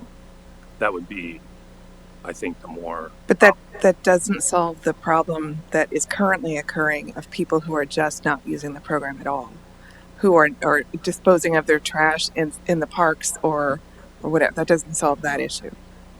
Neither of those solve the issue. It's just now, if I'm don't have enough resources to throw trash and I continue to do it, I'm now getting a smaller bill. That's the difference. It's not like I'm going to be more compliant because I have a higher bill, which is the default. It's going to be the opposite. I believe, Joel, if I'm following you correctly, and please correct me if I'm not, if an individual is billed on their utility bill and they're billed the flat rate, correct? You're saying the flat rate is a container. I mean, we could say the flat rate is the 24 stickers. Okay. We could call that the flat rate.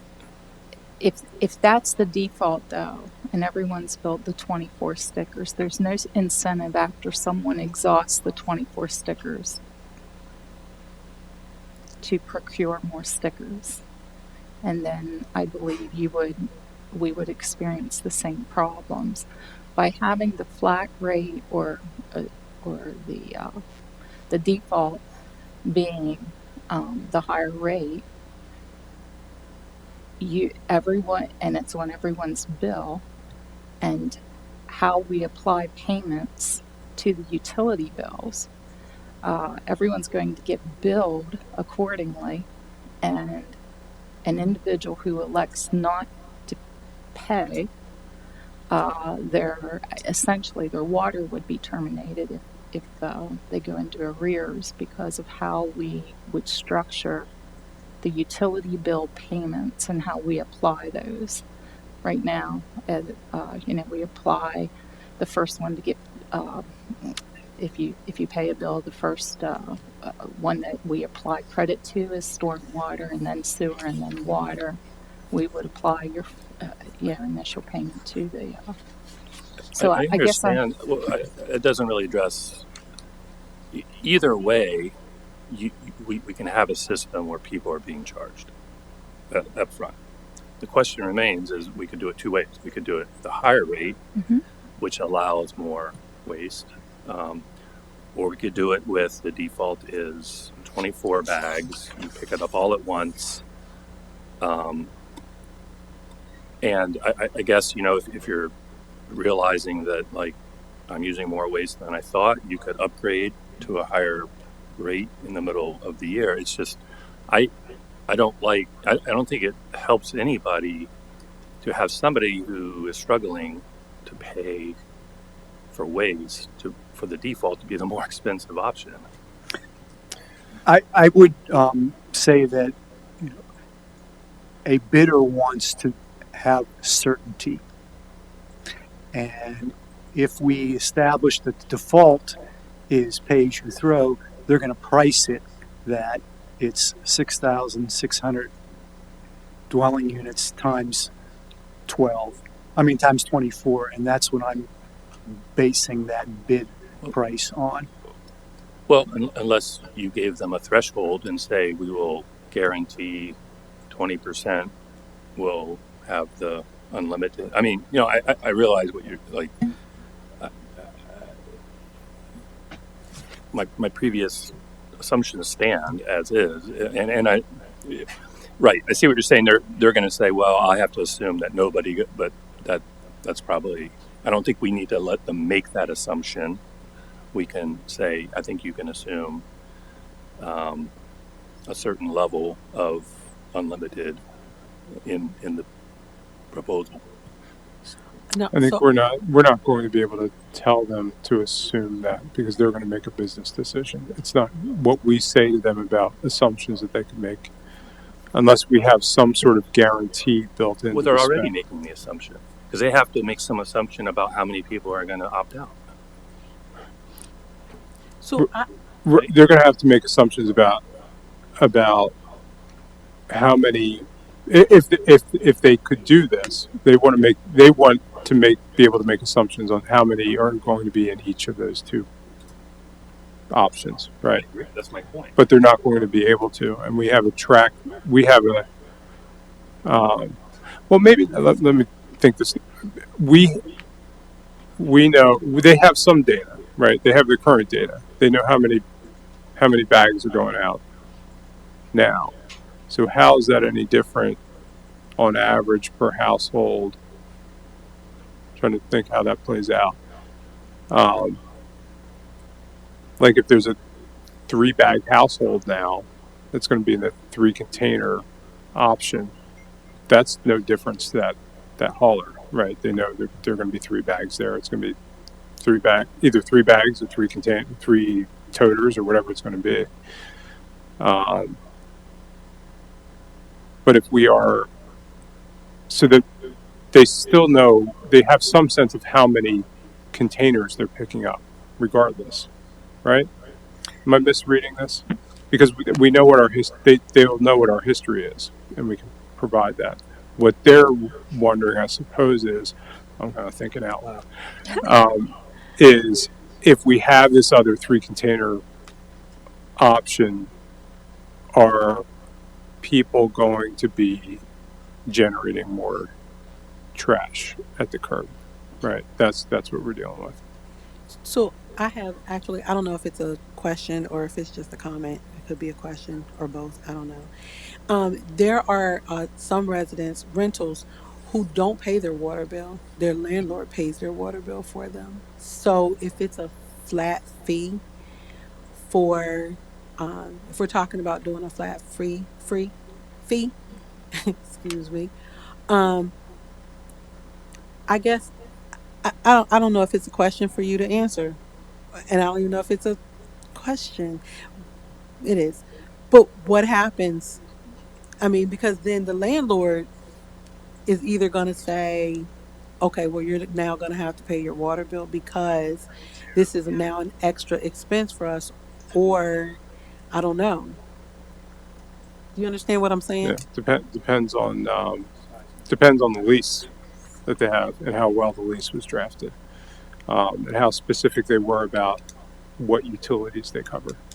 And so we won't know the answer to that. It's be case by case. So if they listed out landlords pay utilities just generally, and there's an interpretation that could include trash, well, now the landlord's on the hook. But if the landlord said we're going to pay, electric, I'm going to pay water and sewer, and delineated it like that, then the tenant's on on the hook for that portion of the bill, and the landlord can pass that on to the tenant.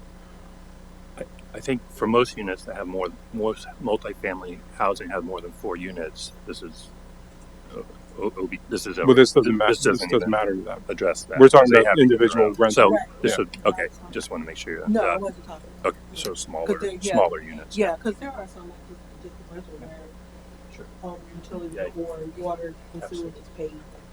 And I think the concern that you have about cost, the thing that we just need to keep in focus here is that we will be able to have better conversations with our residents about their financial issues, because right now they're just going to the grocery store and picking up bags. I mean, they do come here sometimes, but because it's on a bill, I mean, we can, if they are struggling, that we can have discussions of like, well, how many bags do you actually go through, and figuring out what the best method is. So I think, which one goes first maybe makes sense when we're talking about it, but in reality, like having a little bit of flexibility and working with our residents, I think that all of these methods are better because it goes through our funding or our billing.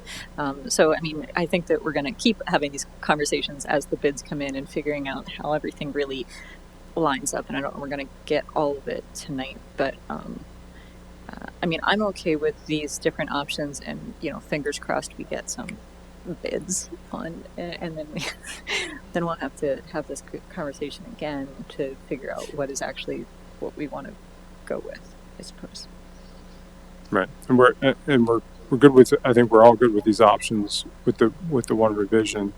It's just a question of that default on the fourth option. We've heard from a couple council members on both sides of that issue. Is that where does everybody else stand on that one, on the fourth one, and where the default should be?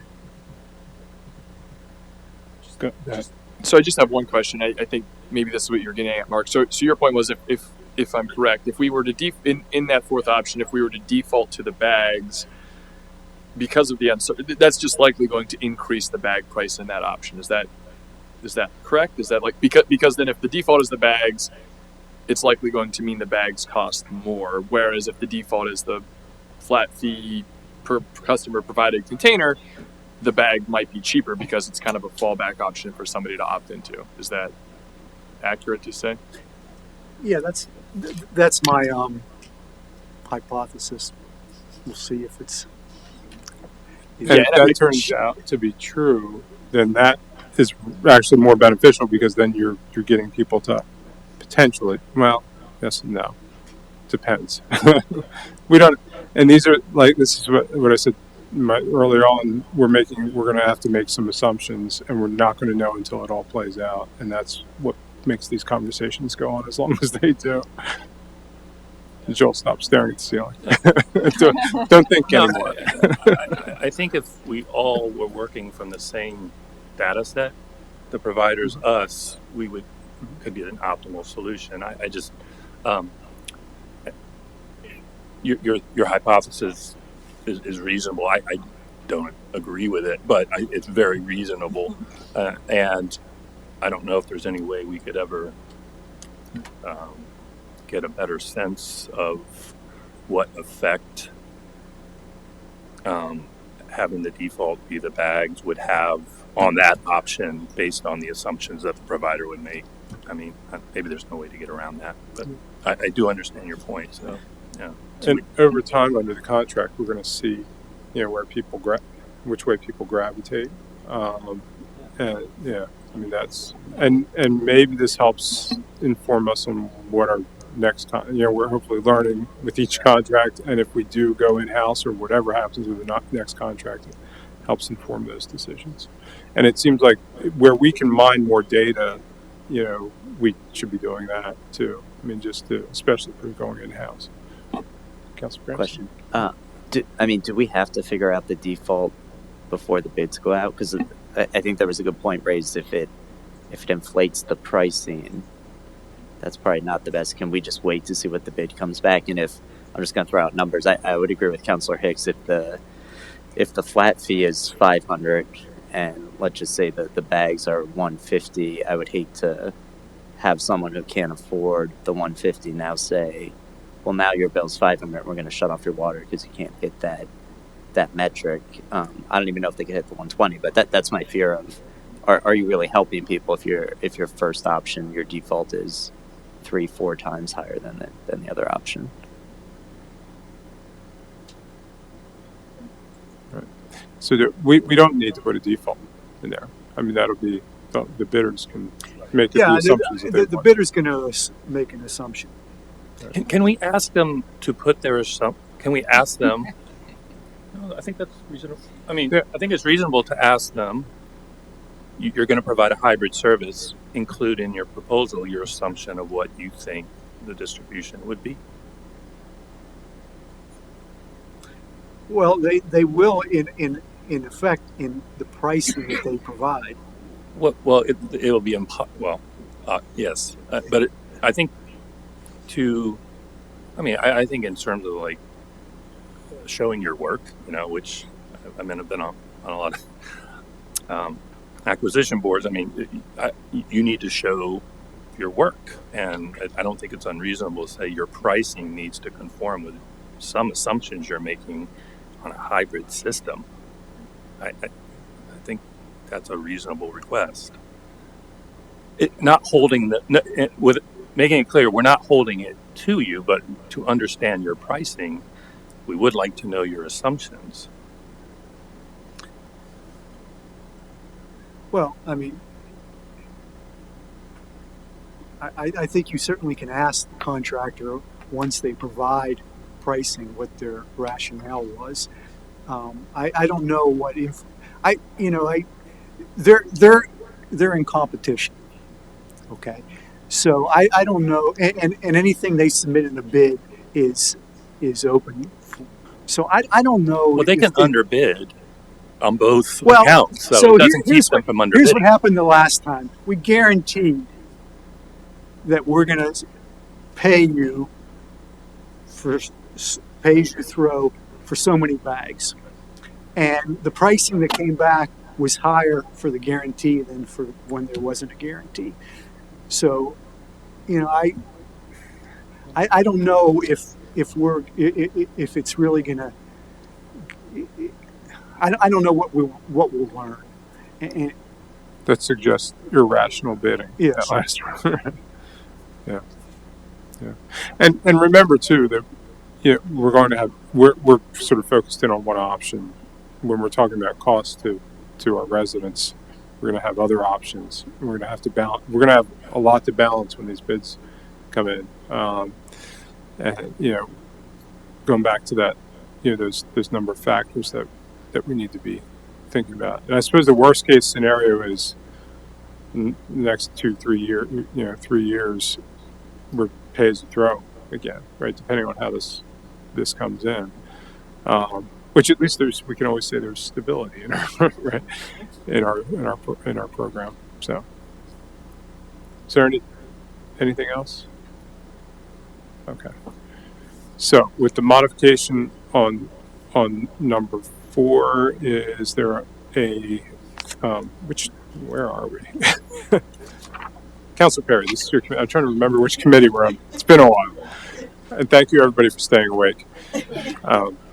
Is there a motion to approve advertising based on the bid handout with the revision from Councilor Cramsey? Actually, I don't see that there is a motion on here for that. I guess, yes, that's what we're doing now. I don't see it on there, but I guess, I'm asking for a motion for us to go with, and I want to make sure I say it correctly, go with the 4 bids with bid number 4 with the 3 containers. Okay. There's a motion. Is there a second? Second. Second by Councilor Stubbe. I'll call the question. All those in favor, please indicate by saying aye. Aye. Aye.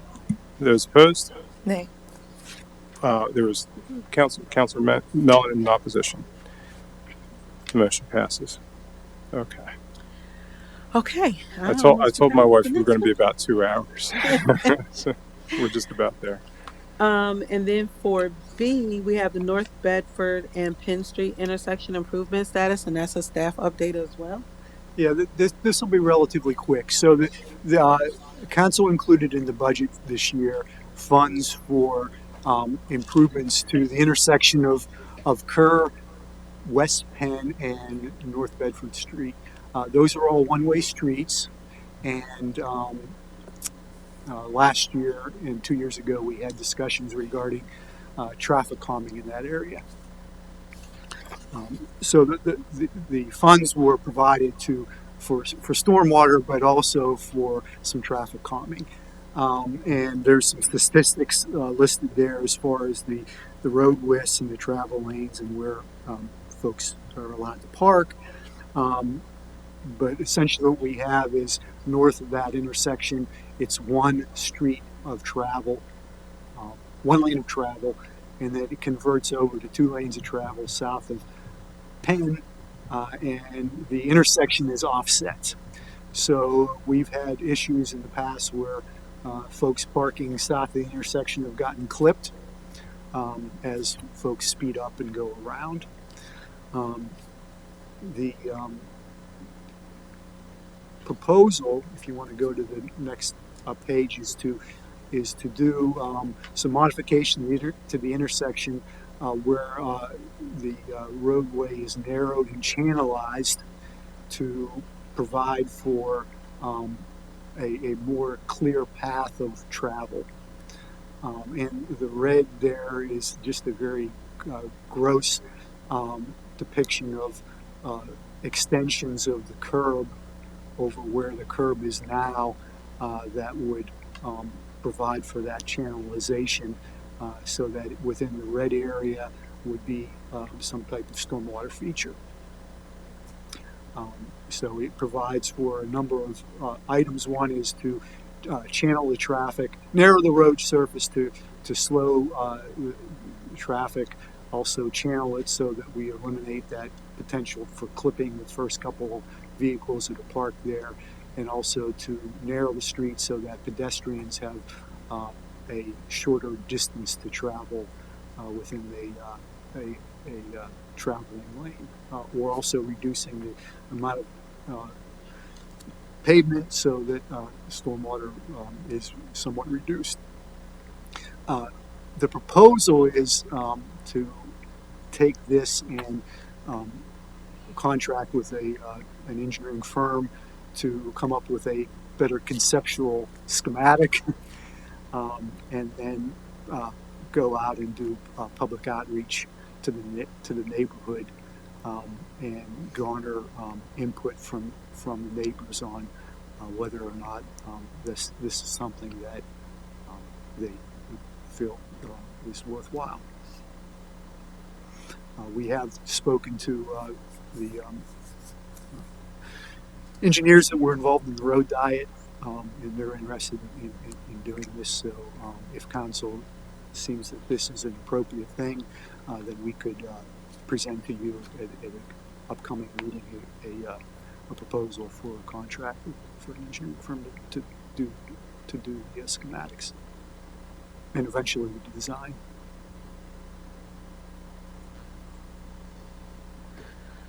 Okay, so I guess, go ahead.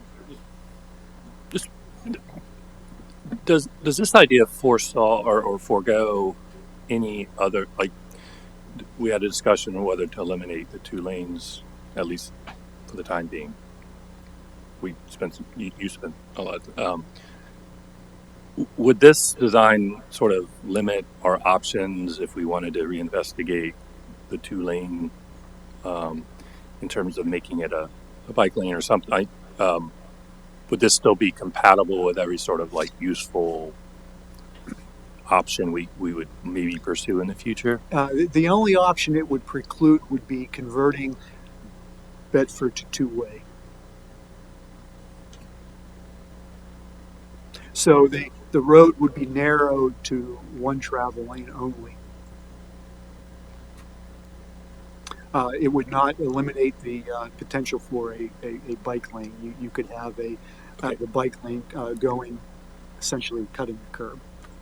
cutting through Okay, the curb. I guess that's really where I was going. So yeah, okay. This would be compatible with that later on if that's the okay. Thanks. So you're saying North Bedford south of this intersection would not remain 2-lane? It would just be 1 lane? No, it would convert to 2 lanes. Okay, What I after meant the was 2 lanes of travel, or two going both directions as opposed to one way. okay. So once the curbing is done, then it would open. It would still be 2 lanes. It would open back up to 2.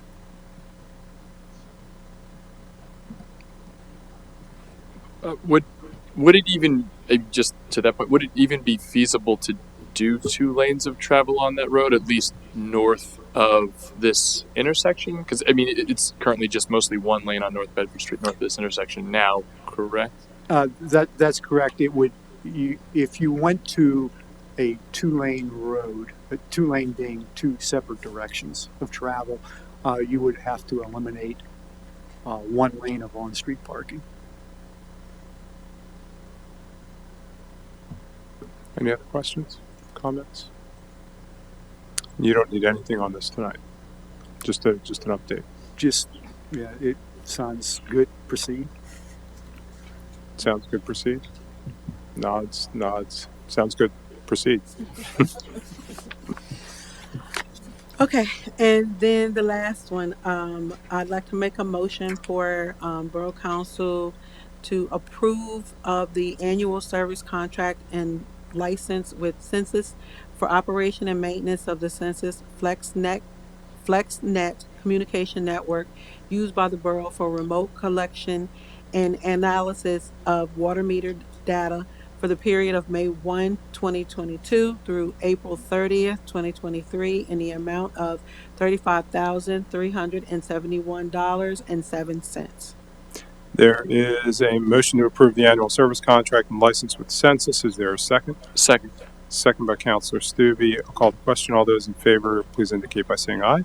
Aye. Those opposed? Motion passes. And that concludes my report. Thank you. Employee Relations and Citizen Participation Committee. Thank you, Mayor Schultz. I have one item. I make a motion that Borough Council appoint Jerry Sturkey to a partial term on the Carlisle Borough Truth and Reconciliation Commission. This term will become effective immediately and shall expire December 31st, 2022. Motion by the Deputy Mayor to appoint Mr. Sturkey to a partial term on the Truth and Reconciliation Commission. Is there a second? Second. Second by Councilor Mellon. I'll call the question. All those in favor, please indicate by saying aye. Aye. Those opposed? The motion passes. Jerry, if you're watching, congratulations. And that completes my report. There being no new business, we'll move on to public comment. Is there any public comment? The glasses go down. Yeah, I forgot. You waited so patiently. So patiently. Well, of course, name and address for the minutes. Thanks. That's okay. It's how the sausage gets made, so it's very interesting, and it's like a big puzzle piece. And if you like puzzles, I mean, this is really great to watch. But so my name is Dave Maher. It's 40 Parker Street. I'm also a member of the Planning Commission. And had I known trash would be on the agenda, I would have called ahead and gotten at the beginning of the agenda. But so in my free time, I volunteer and have been volunteering to help, at this point, study the feasibility of a rail trail that would potentially connect Mechanicsburg and Dillsburg. Not around here, obviously, but one of the really exciting updates that we have working on that trail is that we have recently partnered with the 9/11 National Memorial Trail.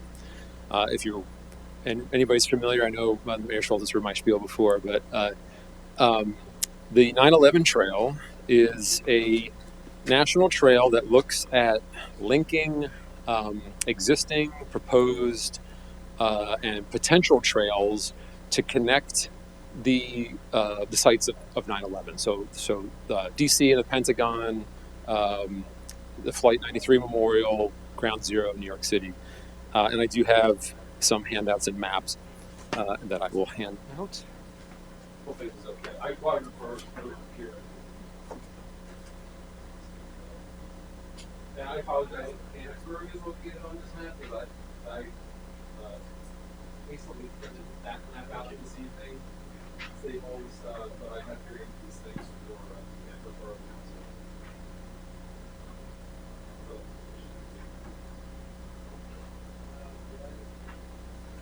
But he mentioned this.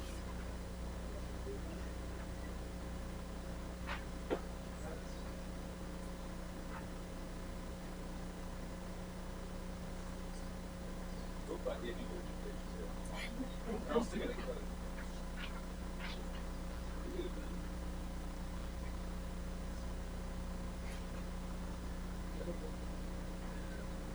Hopefully I remember what the map looks like. So obviously our trail, so as you can see on the map, I have a map of the entire system, the proposed system. Red is currently on road, where the trail is on either the shoulder or in the travel lanes. Green is obviously where they're partnering with existing trails. So I think I marked the Cumberland Valley Rail Trail on there.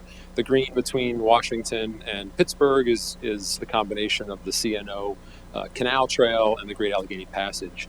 And so in the middle of that triangle of the main bulk of the trail is this sort of like history loop, I think is how they originally considered it.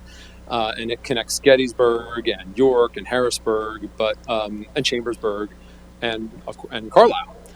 So you may not know this or be aware, but the National 9/11 Trail currently goes through Carlisle. It exists now. The trail is a thing that exists. I think it was in October of last year. The U.S. Senate unanimously passed the legislation to create this trail system. I don't think I got any nay votes, so that's huge nowadays. And the Biden administration, or President Biden, signed the legislation creating it as a national trail. And then I have a press release there from this past March when Pennsylvania, the Department of Conservation and Natural Resources, designated the trail in Pennsylvania as a major greenway. And so that means that Pennsylvania will do all it can, the agencies of Pennsylvania will do all it can to make as much of that red turn green. So that means they will prioritize any projects that maybe get the trail off-road. I mean, like where the trail I'm working on is currently using a lot of Williams Grove Road, and so we want to obviously find safer alternatives for that. And then it'll also potentially give it bigger flags and grant applications. So if there's any sort of bike lane infrastructure that a community might want to look into that interacts with the trail, that maybe just calling out that these improvements might be part of or are a part of this trail is a possibility. And so looking around the map, there's a really great interactive map on their website. But looking around, I noticed there were a couple trails in this region that they were not taking advantage of, one of which being the Latort Nature Trail. One of my other volunteer duties is I sit on the board of the Central Pennsylvania Conservancy. Of course, the Central Pennsylvania Conservancy owns and manages the Latort Spring Garden Preserve just on the outskirts of town, where the Latort Trail runs through. The Latort Trail is obviously owned and managed by the Latort Regional Authority. And so I started to look at where the 9/11 Trail could go on its way to Boiling Springs. So it currently goes to Boiling Springs. That would also then use this ready-to-go trail. And so I had put together one of the map there that has the Latort on it. Because again, knowing that one of their goals is to get the trail off-road, to use already existing trails to connect historic or culturally important, especially historic sites in the regions that it passes through, and to provide a safe and scenic route as well. So I thought that has all of the options. So I presented that to their planning committee. They loved it. And the options also south of Heiser Lane there in South Middleton Township. So those off and on road routes are proposed routes for improvement in South Middleton's active transportation plan. So I didn't just throw those out there. I made sure that South Middleton would be okay with them. I have not yet presented to them. You guys are the first in this. But the feedback I got from the 9/11 Trail folks was they loved it and they want to change their map to be this route. But they want to work with the communities, obviously, and they just would like a thumbs up. It doesn't have to be a resolution. It can be a letter of support. I mean, it could be any sort of like, yes, we support the 9/11 trail and think that this reroute is a great option, and any other assistance in the future potentially it's a dialogue is great. They're not asking for money at this point. I don't want to kneecap them yet, but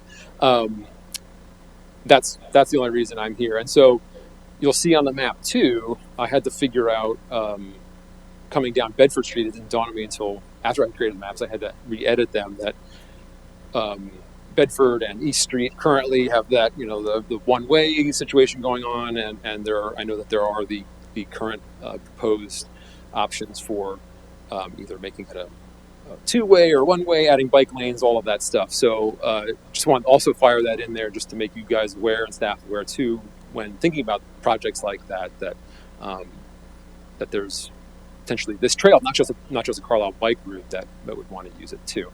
They have already produced signage that PennDOT has approved that would go along the road, sort of like a Lincoln Highway. It almost looks actually like the All American City logo a little bit. Actually, I think it's on the front page there with their mission statement. It's something like that. I'm not quite sure exactly how they are sprinkling those around the country right now. I think that they're sort of at this point waiting for communities to reach out to them to ask, hey, put those signs up. But like I said, they've done the legwork and got it approved. And other state agencies have already signed on as willing to be supportive. So PennDOT, Turnpike Commission, and even big for-profit businesses like Norfolk Southern and others have been willing to cooperate where possible. I know the state of New Jersey's spending like $60-some million on acquiring an abandoned right-of-way across the northern part of the state that would essentially connect the Delaware to New York City, which is huge. With that, are there any questions? Oh, again, so what I'm asking for is basically some sort of support that I could take back to them. Again, they fully assume that the borough would be supportive, but they just like to have something. And like I said, it could be a letter from the mayor, it could be a letter from staff, it could be a resolution from the council, whatever you guys feel is great or willing to do. So, is one more helpful than the other? What's that? Is one more helpful than the other? I'm sure they would love to have a resolution. Yeah. So. Yeah. We put that on the Parks and Rec agenda next Okay. week. And like I said, I think Yeah. Oh, I mean our agenda, Parks and Rec committee. I'm sorry. Yeah, we should run it through the Parks and Rec committee. That committee. I'm talking about the committee but that's okay. Good point. We'll throw that on there too. Yeah, I guess it can be pretty general. I mean, whatever language you feel comfortable adding to the level of support you're willing to provide. Like I said, they're not looking for any money in this venture right now. It's just since we are sort of redrawing the lines, they just want to, while they're at it, get that buy-in. So I will have to talk to the Latour Regional Authority. Obviously, I have access to the board of the Central Pennsylvania Conservancy, and then just again letting South Middleton be aware of this too, especially as they ramp up their efforts to build a lot of that infrastructure, either off-road or on-road. Do you have a sample resolution, something someone else has passed? I don't. I actually did just email the person from the National 9/11 or 9/11 National Trail Alliance this afternoon, and he hasn't gotten back to me yet. Obviously, it was a little late, but I'm sure I could dig something up if that would be helpful. Yeah, Andrea, is that something you'd like to go before the committee tomorrow? Where is the trail at? Where's the 9/11 trail? Yeah, so I'm sorry I don't have enough maps, but currently it comes into town on the west side. It goes actually under the Orange Street Railroad underpass, because once the Cumberland Valley Rail Trail finally makes it to Carlisle, it'll use that obviously, and then it just goes down High Street all the way through town, and currently goes High Street all the way to, I forget what road that is, near the Benjamin Moore paint store, and then it goes under 81 on Petersburg Road, zigzags its way over to Old Forge in South Middleton, and goes all the way to Boiling Springs that way. and it's not a great ride. It's not safe. And I know South Middleton is also looking at putting bike lanes on Old Forge Road, but again, this connects all the dots for them with history, existing trails, nature, safety, partnering with organizations like Central Pennsylvania Conservancy, and the like. So can I ask, the Borough bike trail right now comes the whole way down South Street, right? So would it make sense to extend it when you come under the Orange Street underpass, instead of coming in through town on High Street, to come to South and come the whole way through on South? Wouldn't that make more sense? Yeah, I mean, there That's are true. bike lanes on High. I figured part of the benefit of people, of communities wanting to be a part of an interstate trail like this too, is to get as many extra people down your business corridor as possible. So like coming down High Street is great.